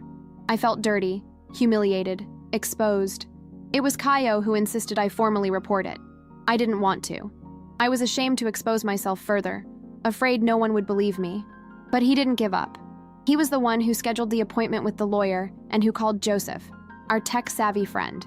When Joseph analyzed the data and confirmed that everything was coming from accounts associated with Rachel, my world fell apart. It was real. It was her. and I didn't know what I had done to deserve so much hate. From that moment on, everything became a battle. The lawyer took the first legal action. I filed a police report, sought evidence, took screenshots, and provided testimony. Rachel always seemed one step ahead. She bypassed blocks, created new profiles, sent emails from different IP addresses. I began to live on high alert. Every noise made me jump. Every notification chilled my blood. Paranoia took over. I had panic. Attacks, started taking anti-anxiety medication again, and needed counseling. My parents took turns never leaving me alone. I, who had always been independent, was now afraid to even open the door. But amidst this chaos, something inside me began to change. I realized that either I fought back or she would get what she wanted, to destroy me completely. It was then, amidst tears and rage, that I decided I would no longer hide. The first hearing was torture. Rachel appeared calm, well-dressed, feigning serenity as if it were all some big misunderstanding. When she looked at me, my stomach churned. It was a cold, empty look, like someone who takes pleasure in seeing someone else crumble. She portrayed herself as a victim, saying I was stalking her, that I excluded her, that I was jealous of her. I wanted to scream, show the evidence, but my body trembled. The lawyer held my hand and said softly, "Stay calm. The truth doesn't need to rush." I took a deep breath and told her everything, in detail, while she stared at me with that mocking smile. I left exhausted, but determined. I wasn't going to let her rewrite my story. I had lost too much to give up. In the car, Kaio hugged me and told me he was proud of me. It was the first time in a long time that I felt a modicum of strength returning. Joseph dove into the technical side. He tracked IP addresses, cross-referenced posting times, and analyzed screenshots. It was almost like digital detective work. We spent entire nights trying to understand how she managed to keep so many accounts active. We discovered she was using servers outside the country and apps that masked her origin. It was an elaborate setup, the work of someone who had planned for months. Meanwhile, the lawyer filed for precautionary measures, trying to speed up the process. The slow pace of justice was agonizing. While we waited for decisions, Rachel continued to attack. One day, she sent flowers to the hospital with a note. "I still think about you." That made me tremble. It wasn't just revenge, it was an obsession. I started having nightmares. I would wake up sweating, hearing the sound of her voice in my head. I was afraid to leave the house, afraid of running into her somewhere. My parents were my anchor. My father, Renato, took on the role of protector. He installed alarms, reinforced doors, and created security routines. He tried to hide it, but I could see the concern in his eyes. My mother, Marlene, became my emotional shelter. She spent the nights with me when I couldn't sleep. She made tea, sat on the edge of my bed, and told me that nothing lasts forever. She was the one who convinced me to return to seeing some patients, little by little, so that fear wouldn't paralyze me. I was devastated, but also determined. Each therapy session helped me regain a little of my courage. I wanted my life back. I wanted the hospital to see me as I always had. I wanted to look in the mirror and recognize the woman I'd always been. Strong, capable, whole. One day, I received a message from a stranger. It was Emily, Rachel's younger sister. At first, I thought it was a trap, but she insisted. She said she wanted to help me. We arranged to meet at a discreet cafe, and I went with Kaio and Joseph, just in case. Emily was young and scared. She said Rachel had always had obsessive behavior, that since adolescence, she'd fixated on people and then hated them when she couldn't control them. She said her family tried to help her, but she refused treatment. It was then that I understood the story was deeper than I'd imagined. Rachel didn't just want to punish me, she wanted to possess me, control my every move, and when she realized she couldn't, she decided to destroy me. I left that meeting trembling, but for the first time with a different feeling, that somehow I could win. With Emily's help, we obtained new evidence, emails, screenshots, even an audio recording in which Rachel admitted to creating fake accounts. It was a turning point. The lawyer included everything in the lawsuit, and things began to change. Rachel was subpoenaed again, and this time with more force. She lost control. She started sending direct messages to Kaio, my parents, and colleagues at the hospital. With each attempt, more evidence accumulated. I learned to transform fear into strategy. I started writing everything down, recording every move. The suffering was still there, but I was no longer the same. I was tired of being the victim. The desire for justice became fuel. And even though the road was still long, I felt I was beginning to regain control over my own story. The following weeks were hell. Rachel seemed to go mad as the evidence against her piled up. She violated every court order as if nothing mattered. The courts ordered posts to be removed. She created new ones. Her accounts were blocked. She emerged with new identities. It was like fighting an invisible enemy that multiplied. On one of the most difficult days, I found Kayo's car scratched, with the word liars written on the bodywork. I trembled from head to toe. It was proof that she was close, that she had crossed the virtual line. The police reinforced protective measures, but nothing could quell the fear of becoming a statistic. Sleep became a luxury. Every noise made me get up. I walked with my heart racing, my nerves on edge. That's when I realized the fight wasn't just legal, it was for my sanity, for my very identity. Therapy helped me understand something important. Rachel wanted me to fragment, to lose myself. She attacked my reputation, but her real target was my balance. When I realized this, I began to act differently. I began posting transparently on social media, sharing what I could about the process, calmly refuting the lies with evidence. At first, I was afraid of the exposure, but then I realized it was liberating. People began to support me. Patients sent loving messages. Colleagues apologized for doubting me. It was like recovering pieces of myself that she tried to steal. I still cried at night, still trembled when I saw my name on a website, but a new strength was emerging within me, a will to survive, not just resist. One day I got a call from Dr. Klein, the hospital director. He asked me to talk. I walked into his office with a sinking feeling, expecting another awkward conversation, but he surprised me. He said he'd been following the case, that he now knew who was behind the false accusations, and that the hospital was officially supporting me. I cried right there. It was like a ton of weight had been lifted off my shoulders. He introduced me to a lawyer specializing in cybercrime who joined the team already defending me. That's when everything started to fall into place. The new lawyer outlined detailed strategies, requested expert reports, and reinforced the blocking requests. For the first time, I felt like the system was truly working in my favor. And that feeling of finally not being alone was one of the most powerful I've ever experienced. But Rachel wouldn't back down. She began using other people. A man named Tyler appeared out of nowhere, pretending to be a journalist interested in telling the other side of the story. He said he wanted to hear my version. When I checked his information, we discovered he was someone connected to Rachel. He had participated in the montages, helped with the image manipulation. More proof. With each attempt she made, I became more alert. I no longer acted on impulse. The pain was still there, but I had learned to use it as a warning. Joseph always told me, "You're learning to think like her, and that's what will save you." I didn't want to be like her, but I learned that to defeat someone so manipulative, you had to understand the kind of mind you were dealing with. Over time, the hearings began to tire me less. I no longer cried at everyone. I prepared like someone going into surgery, knowing it would hurt, but knowing it was necessary. My lawyer said I was one of the most determined clients she'd ever had. That made me smile, even though I was tired. I knew my fight wasn't just mine. It was for all the people who suffer persecution and aren't taken seriously.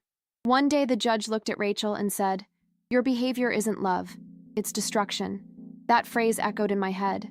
I left the courtroom with my heart racing, feeling that, for the first time, someone had named what I was experiencing. It wasn't drama, it wasn't exaggeration, it was violence, and I was finally winning. After that hearing, something inside me reorganized. Anger began to give way to clarity. I understood that the only way to defeat Rachel was to keep living, to keep being myself, even through the fear.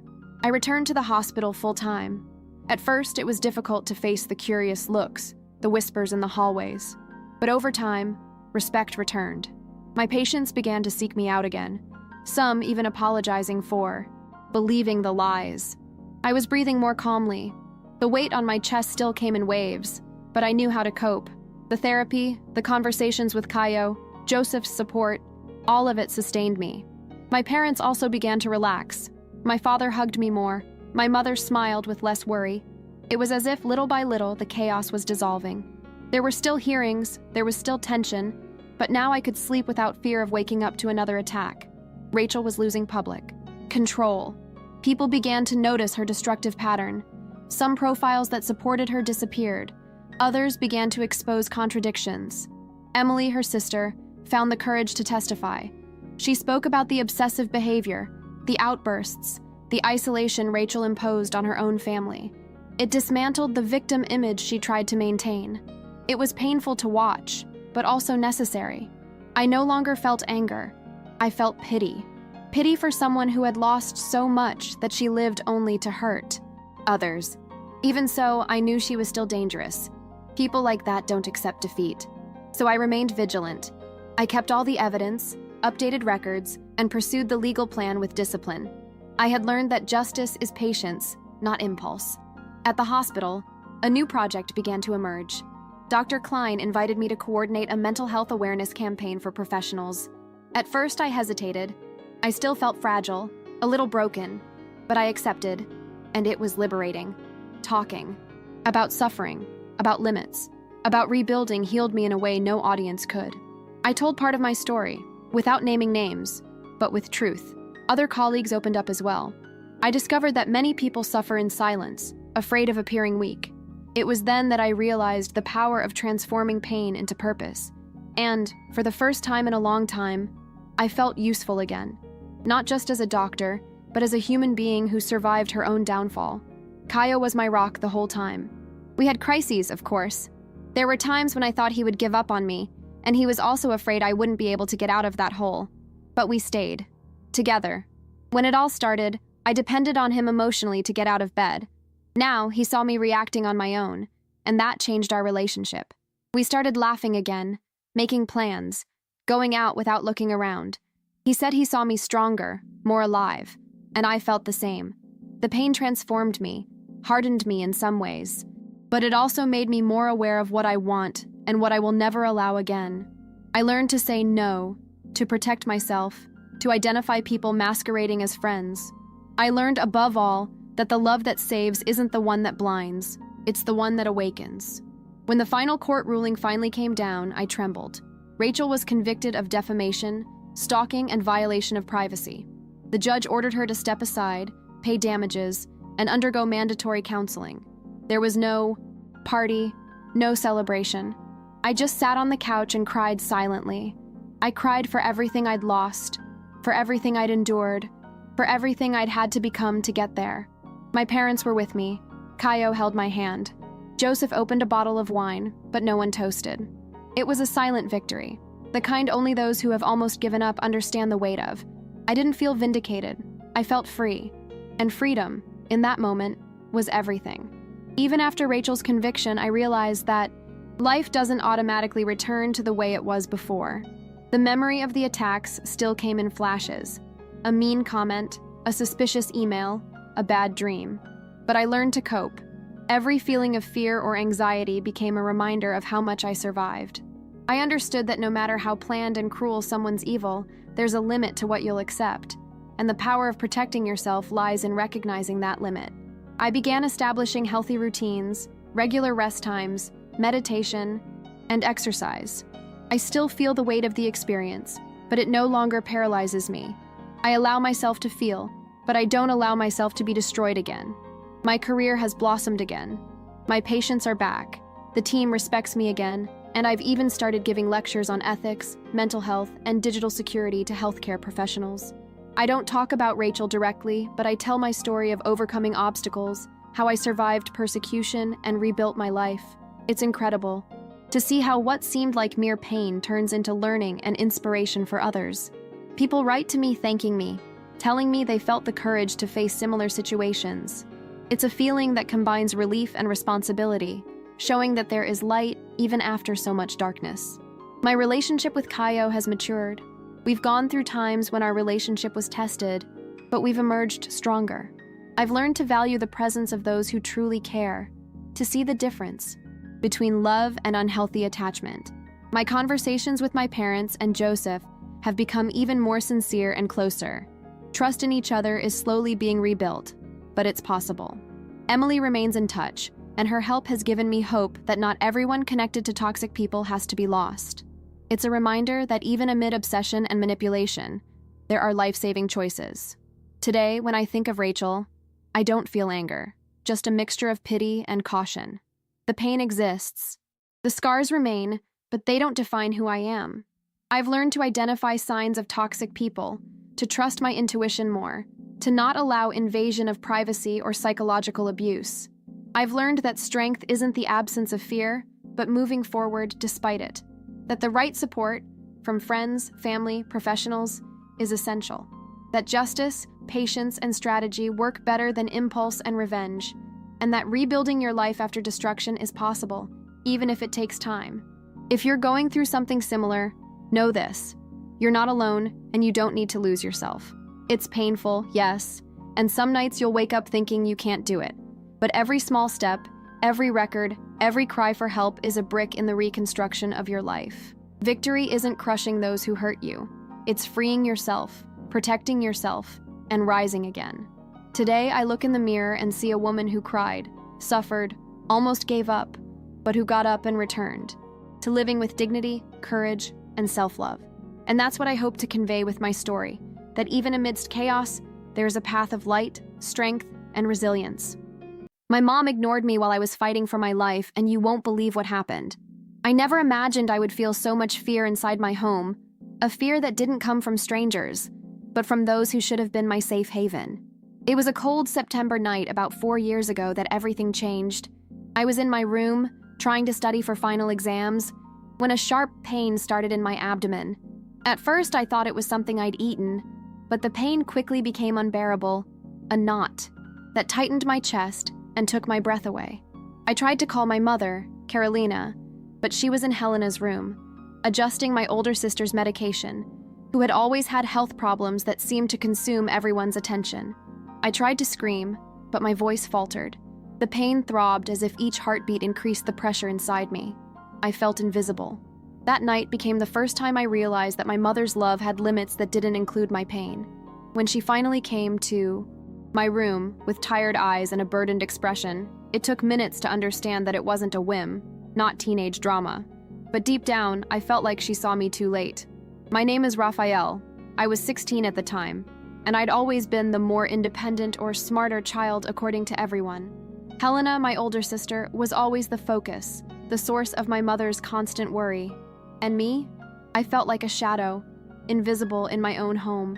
For years, I silently accepted this neglect, convincing myself I wasn't important, that my physical and emotional pain wasn't worth the effort. But that night, as my body writhed in pain, the feeling of abandonment hit me like a punch in the gut. Helena was by my side, holding my hand, murmuring words of comfort, trying to fill the void my mother left. I could hear Carolina's hurried footsteps in the hallway, trying to organize medications, appointment schedules, and phone calls to doctors. It was as if my pain were invisible, as if my existence had to wait until her attention was available. The fear of dying alone, ignored, left me feeling anger, helplessness, and an overwhelming sadness I'd never felt before. When we arrived at the hospital, reality hit me even harder. The pain was so intense I could barely speak, and yet, on the way, my mother kept looking more at Helena than me. I knew I couldn't entirely blame her, but at that moment, all I wanted was for her to see me. The doctors confirmed it. Acute appendicitis. I needed immediate surgery, but as they wheeled me away, I felt like I was being left behind, like my own family had failed me. In the waiting room, Helena kept encouraging me, holding my hand as tears streamed silently down my face.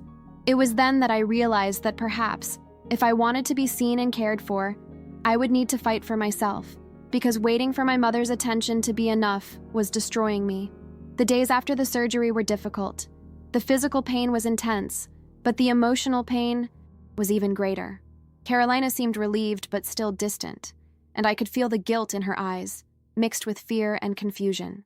I wanted to scream, cry, demand recognition, but anger paralyzed me. Deep down, I knew my mother meant no harm. She was overwhelmed, consumed by Helena's constant care. But the emotional neglect, even involuntary, left deep scars.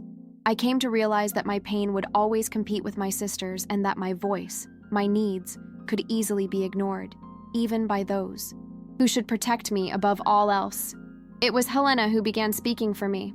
She knew I didn't want confrontation, but that I needed validation, that I needed to be seen. She spoke to my mother carefully, reminding her that I was important too, that my pain was real. I felt a mixture of relief and frustration. Relief at finally having someone supporting me. Frustration at realizing my mother needed a constant reminder to see me. From that moment on, I began to understand that overcoming would not come from waiting for attention from those who failed, but from recognizing my own worth and fighting to be cared for and heard, even if that meant taking responsibility for my own emotional well-being. After discharge, life at home changed, but not immediately. Carolina tried to balance the care between Helena and me, but there were still days when her attention seemed unbalanced. I felt guilty for feeling hurt, because I knew she was doing the best she could. But the truth is, emotional. Neglect left invisible scars. With every fever, every ache, every cry for attention, I struggled with feelings of invisibility, resentment, and abandonment. I began to realize I needed to develop strategies for self-care. I researched health, learned how to manage my own appointments, read about emotional well-being, and began developing tools to manage my anxiety and frustration. The feeling that I couldn't fully depend on my mother pushed me to become more self-sufficient. And that's when I realized that the first step to overcoming it was recognizing responsibility for my own care, without relying on external validation. Helena became my emotional safe haven. She carried her own anxiety due to fibromyalgia and asthma, but she never stopped being there for me. I learned to trust her, to share my frustrations and pain, and this strengthened our relationship. But it was also painful to realize that a healthy relationship with her mother would require time, patience, and conscious communication. Every attempt to talk about my feelings was a risk, as it could result in misunderstandings or feelings of guilt in Carolina. But little by little, we realized that talking was necessary. We began establishing small rules, moments when we could express fear, anger, or frustration without judgment. It was the first time I felt I had a safe space for my emotions at home, and this became the foundation for my emotional rebuilding. The rebuilding process wasn't linear. There were days when I gave in to frustration and resentment, avoiding my mother, locking myself in my room. I felt a knot in my stomach, a tight throat, and tears insistently escaping when I realized I still needed her. But there were also days when Carolina visibly struggled, trying to make amends, and I felt I could open my heart. I learned to balance these moments, allowing her to show care without relinquishing my autonomy.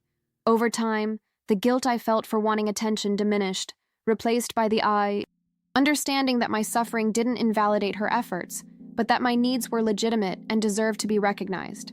In high school, the neglect I experienced at home was reflected in other ways. I isolated myself in academic pursuits, trying to compensate for the emotional void with external achievements.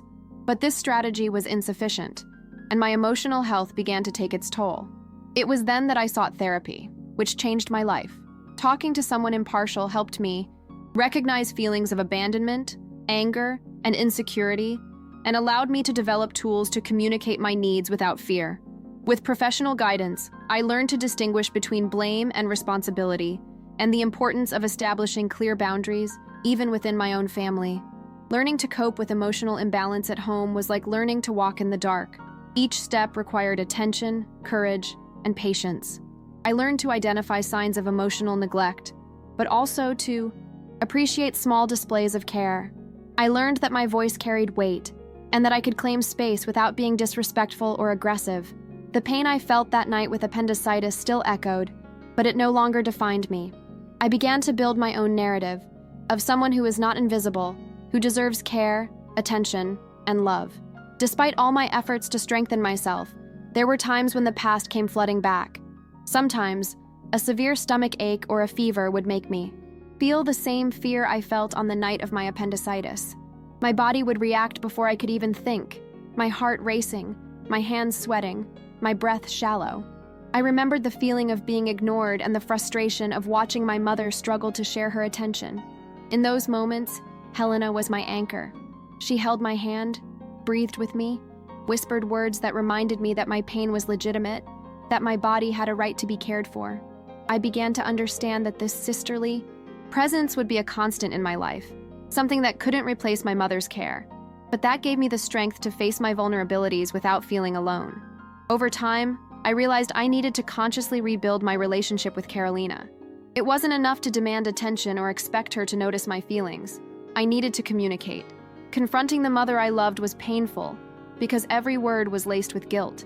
"Mom, I needed you to see me that night," I said once, my voice trembling, my eyes watering. She swallowed, held my hand, and for the first time I realized the guilt I felt was mutual. It wasn't about blaming, but about understanding. I learned that asking for attention wasn't selfish, and that my mother also needed to learn to balance caring, even without giving up her own emotional burden. The rebuilding process was slow and full of setbacks. There were arguments, tears, long silences, but there were also moments of victory, small achievements. Carolina calling me to accompany me to appointments, asking about my health without needing to be reminded, listening to my frustrations without judgment. I learned to accept that change doesn't happen overnight, and that forgiveness doesn't mean forgetting, but rather allowing the relationship to transform. My initial anger, the one that consumed me for years, began to give way to understanding and patience, even though I knew the scars would remain. At the same time, I sought to strengthen my independence. I began managing my own health, studying ways to cope with anxiety, and establishing self-care routines. This sense of autonomy gave me the confidence to face future crises without relying exclusively on my mother's attention. I learned to recognize signs of emotional neglect, but also to appreciate her efforts, no matter how small. This delicate balance brought me inner peace, because I realized that my happiness and security didn't need to be tied to external expectations, but to my own ability to take care of myself. Looking back today, I see that episode of appendicitis was a turning point. It showed me the fragility of family bonds when there is emotional imbalance, but it also revealed the strength we can develop when we allow ourselves to seek support, communication, and autonomy. I learned to acknowledge my needs without fear, to create space for my emotions, and to value relationships that strengthen me, like my connection with Helena. Despite the pain, I know it is possible to rebuild, and that overcoming doesn't mean the absence of scars, but rather learning to walk with them, transforming painful experiences into strength and resilience. After learning to deal with my own pain, I realized I also needed to address the guilt Carolina carried. She constantly felt inadequate, as if she had failed me irreparably. But when we began to open up and talk honestly, I realized her fear wasn't of losing me, but of not being able to balance her responsibilities with her children. These conversations were difficult because every word was charged with emotion and insecurity. I had pent-up anger and sadness, and at the same time, I felt compassion for her. I learned that overcoming emotional neglect involves seeing the other person's humanity, acknowledging mistakes without losing yourself, and building a new way of relating based on presence, care, and active listening. Helena continued to be my constant support, but at the same time, I realized I needed to learn to support myself. I began developing emotional self-care strategies: meditation, writing, physical exercise, and psychological counseling. Each action was a reminder that my life didn't need to be defined by the neglect I suffered. I learned to value my own limits, recognize my achievements, and allow small victories to be celebrated. The fear of being forgotten still lingered, but the sense of control over my life and emotions grew, and this gave me the strength to face crises without feeling like the world was against me. The family rebuilding process was, above all, about communication and patience. Carolina made an effort to listen without interrupting, to acknowledge my needs, and to validate my experiences without minimizing my pain. I learned not to expect perfection, but consistency. Small, repeated actions that demonstrated care and presence. Every gesture, no matter how small, was a building block in rebuilding trust between us. I also learned that it was legitimate to express frustration when I felt my pain was being neglected, because my emotional well-being needed to be as much of a priority as Helena's health. In school and in my social life, I realized that carrying this emotional baggage made me more empathetic and attentive to the needs of others. I could spot signs of invisibility or devaluation in my friends, and this taught me the importance of clear communication and mutual support. At the same time, I learned that it was impossible to please everyone or expect constant attention from everyone. My energy needed to be preserved, and awareness of my limits allowed me to create healthier and more meaningful relationships, including my relationship with my mother, which gradually transformed from involuntary neglect to a more balanced and conscious presence. The hardest lesson was accepting that, despite my efforts, some emotional scars would remain. The memory of that night of appendicitis still makes me shudder, but it no longer paralyzes me. Today I know that my pain has value, that my existence doesn't need to be compared or made invisible, and that I can demand care without feeling guilty. This awareness gives me the strength to face future challenges, to establish clear boundaries, and to strengthen family relationships in a healthy way. I've learned that overcoming isn't about erasing the past, but transforming painful experiences into lessons in autonomy, empathy, and resilience. Today, looking back on my life, I realize that nothing was in vain. Every tear, every night of fear, every moment I felt invisible, served to teach me about resilience. I learned that we can't completely control the attention or actions of those we love, but we can control how we react to situations and how we care for ourselves. Carolina, my mother, still makes mistakes, still overwhelms herself with Helena, but open communication has allowed us to create a new balance. I know I can be seen and heard, and that my worth doesn't depend on others' perceptions, but on how I respect and care for myself. Helena remains my safe haven, but today we are life partners, learning together about boundaries, care, and empathy. Our bonds have strengthened not only through suffering, but through the way we support and understand each other. I've learned that overcoming challenges isn't just individual. Sometimes it depends on the presence of someone who recognizes us, listens to us without judgment, and is willing to walk alongside us. Having someone like her helped me realize that I don't have to face everything alone, and that sharing the burden of emotions is an essential step toward healing. What changed in me also transformed my relationship with Carolina. Today, I can see that she did the best she could in a context of overwhelm and fear. I learned to forgive without forgetting, to set clear boundaries, and to accept small gestures of care that would previously have gone unnoticed. This rebuilt relationship is still delicate, still requires effort, but there's room for trust and genuine presence. I understood that perfection isn't a requirement to be seen and loved. Consistency and intention count more than grandiose acts. If I could speak to the Raphael of 4 years ago, I would say, "Your pain is real. You deserve care, and everything will become easier with patience and courage." I would also say that there is no shame in needing help, in seeking emotional support, and in creating tools to strengthen yourself. Overcoming challenges doesn't happen magically.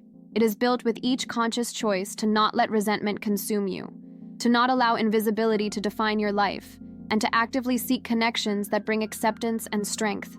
Today, I feel at peace, even though I carry scars. I've learned that family love can be complex and unequal, but that it's possible to rebuild trust, communicate needs, and create a safe space for everyone, even after unintentional neglect. My story isn't one of perfection, but of resilience, learning, and growth. If I could transform pain into strength, I know others can too.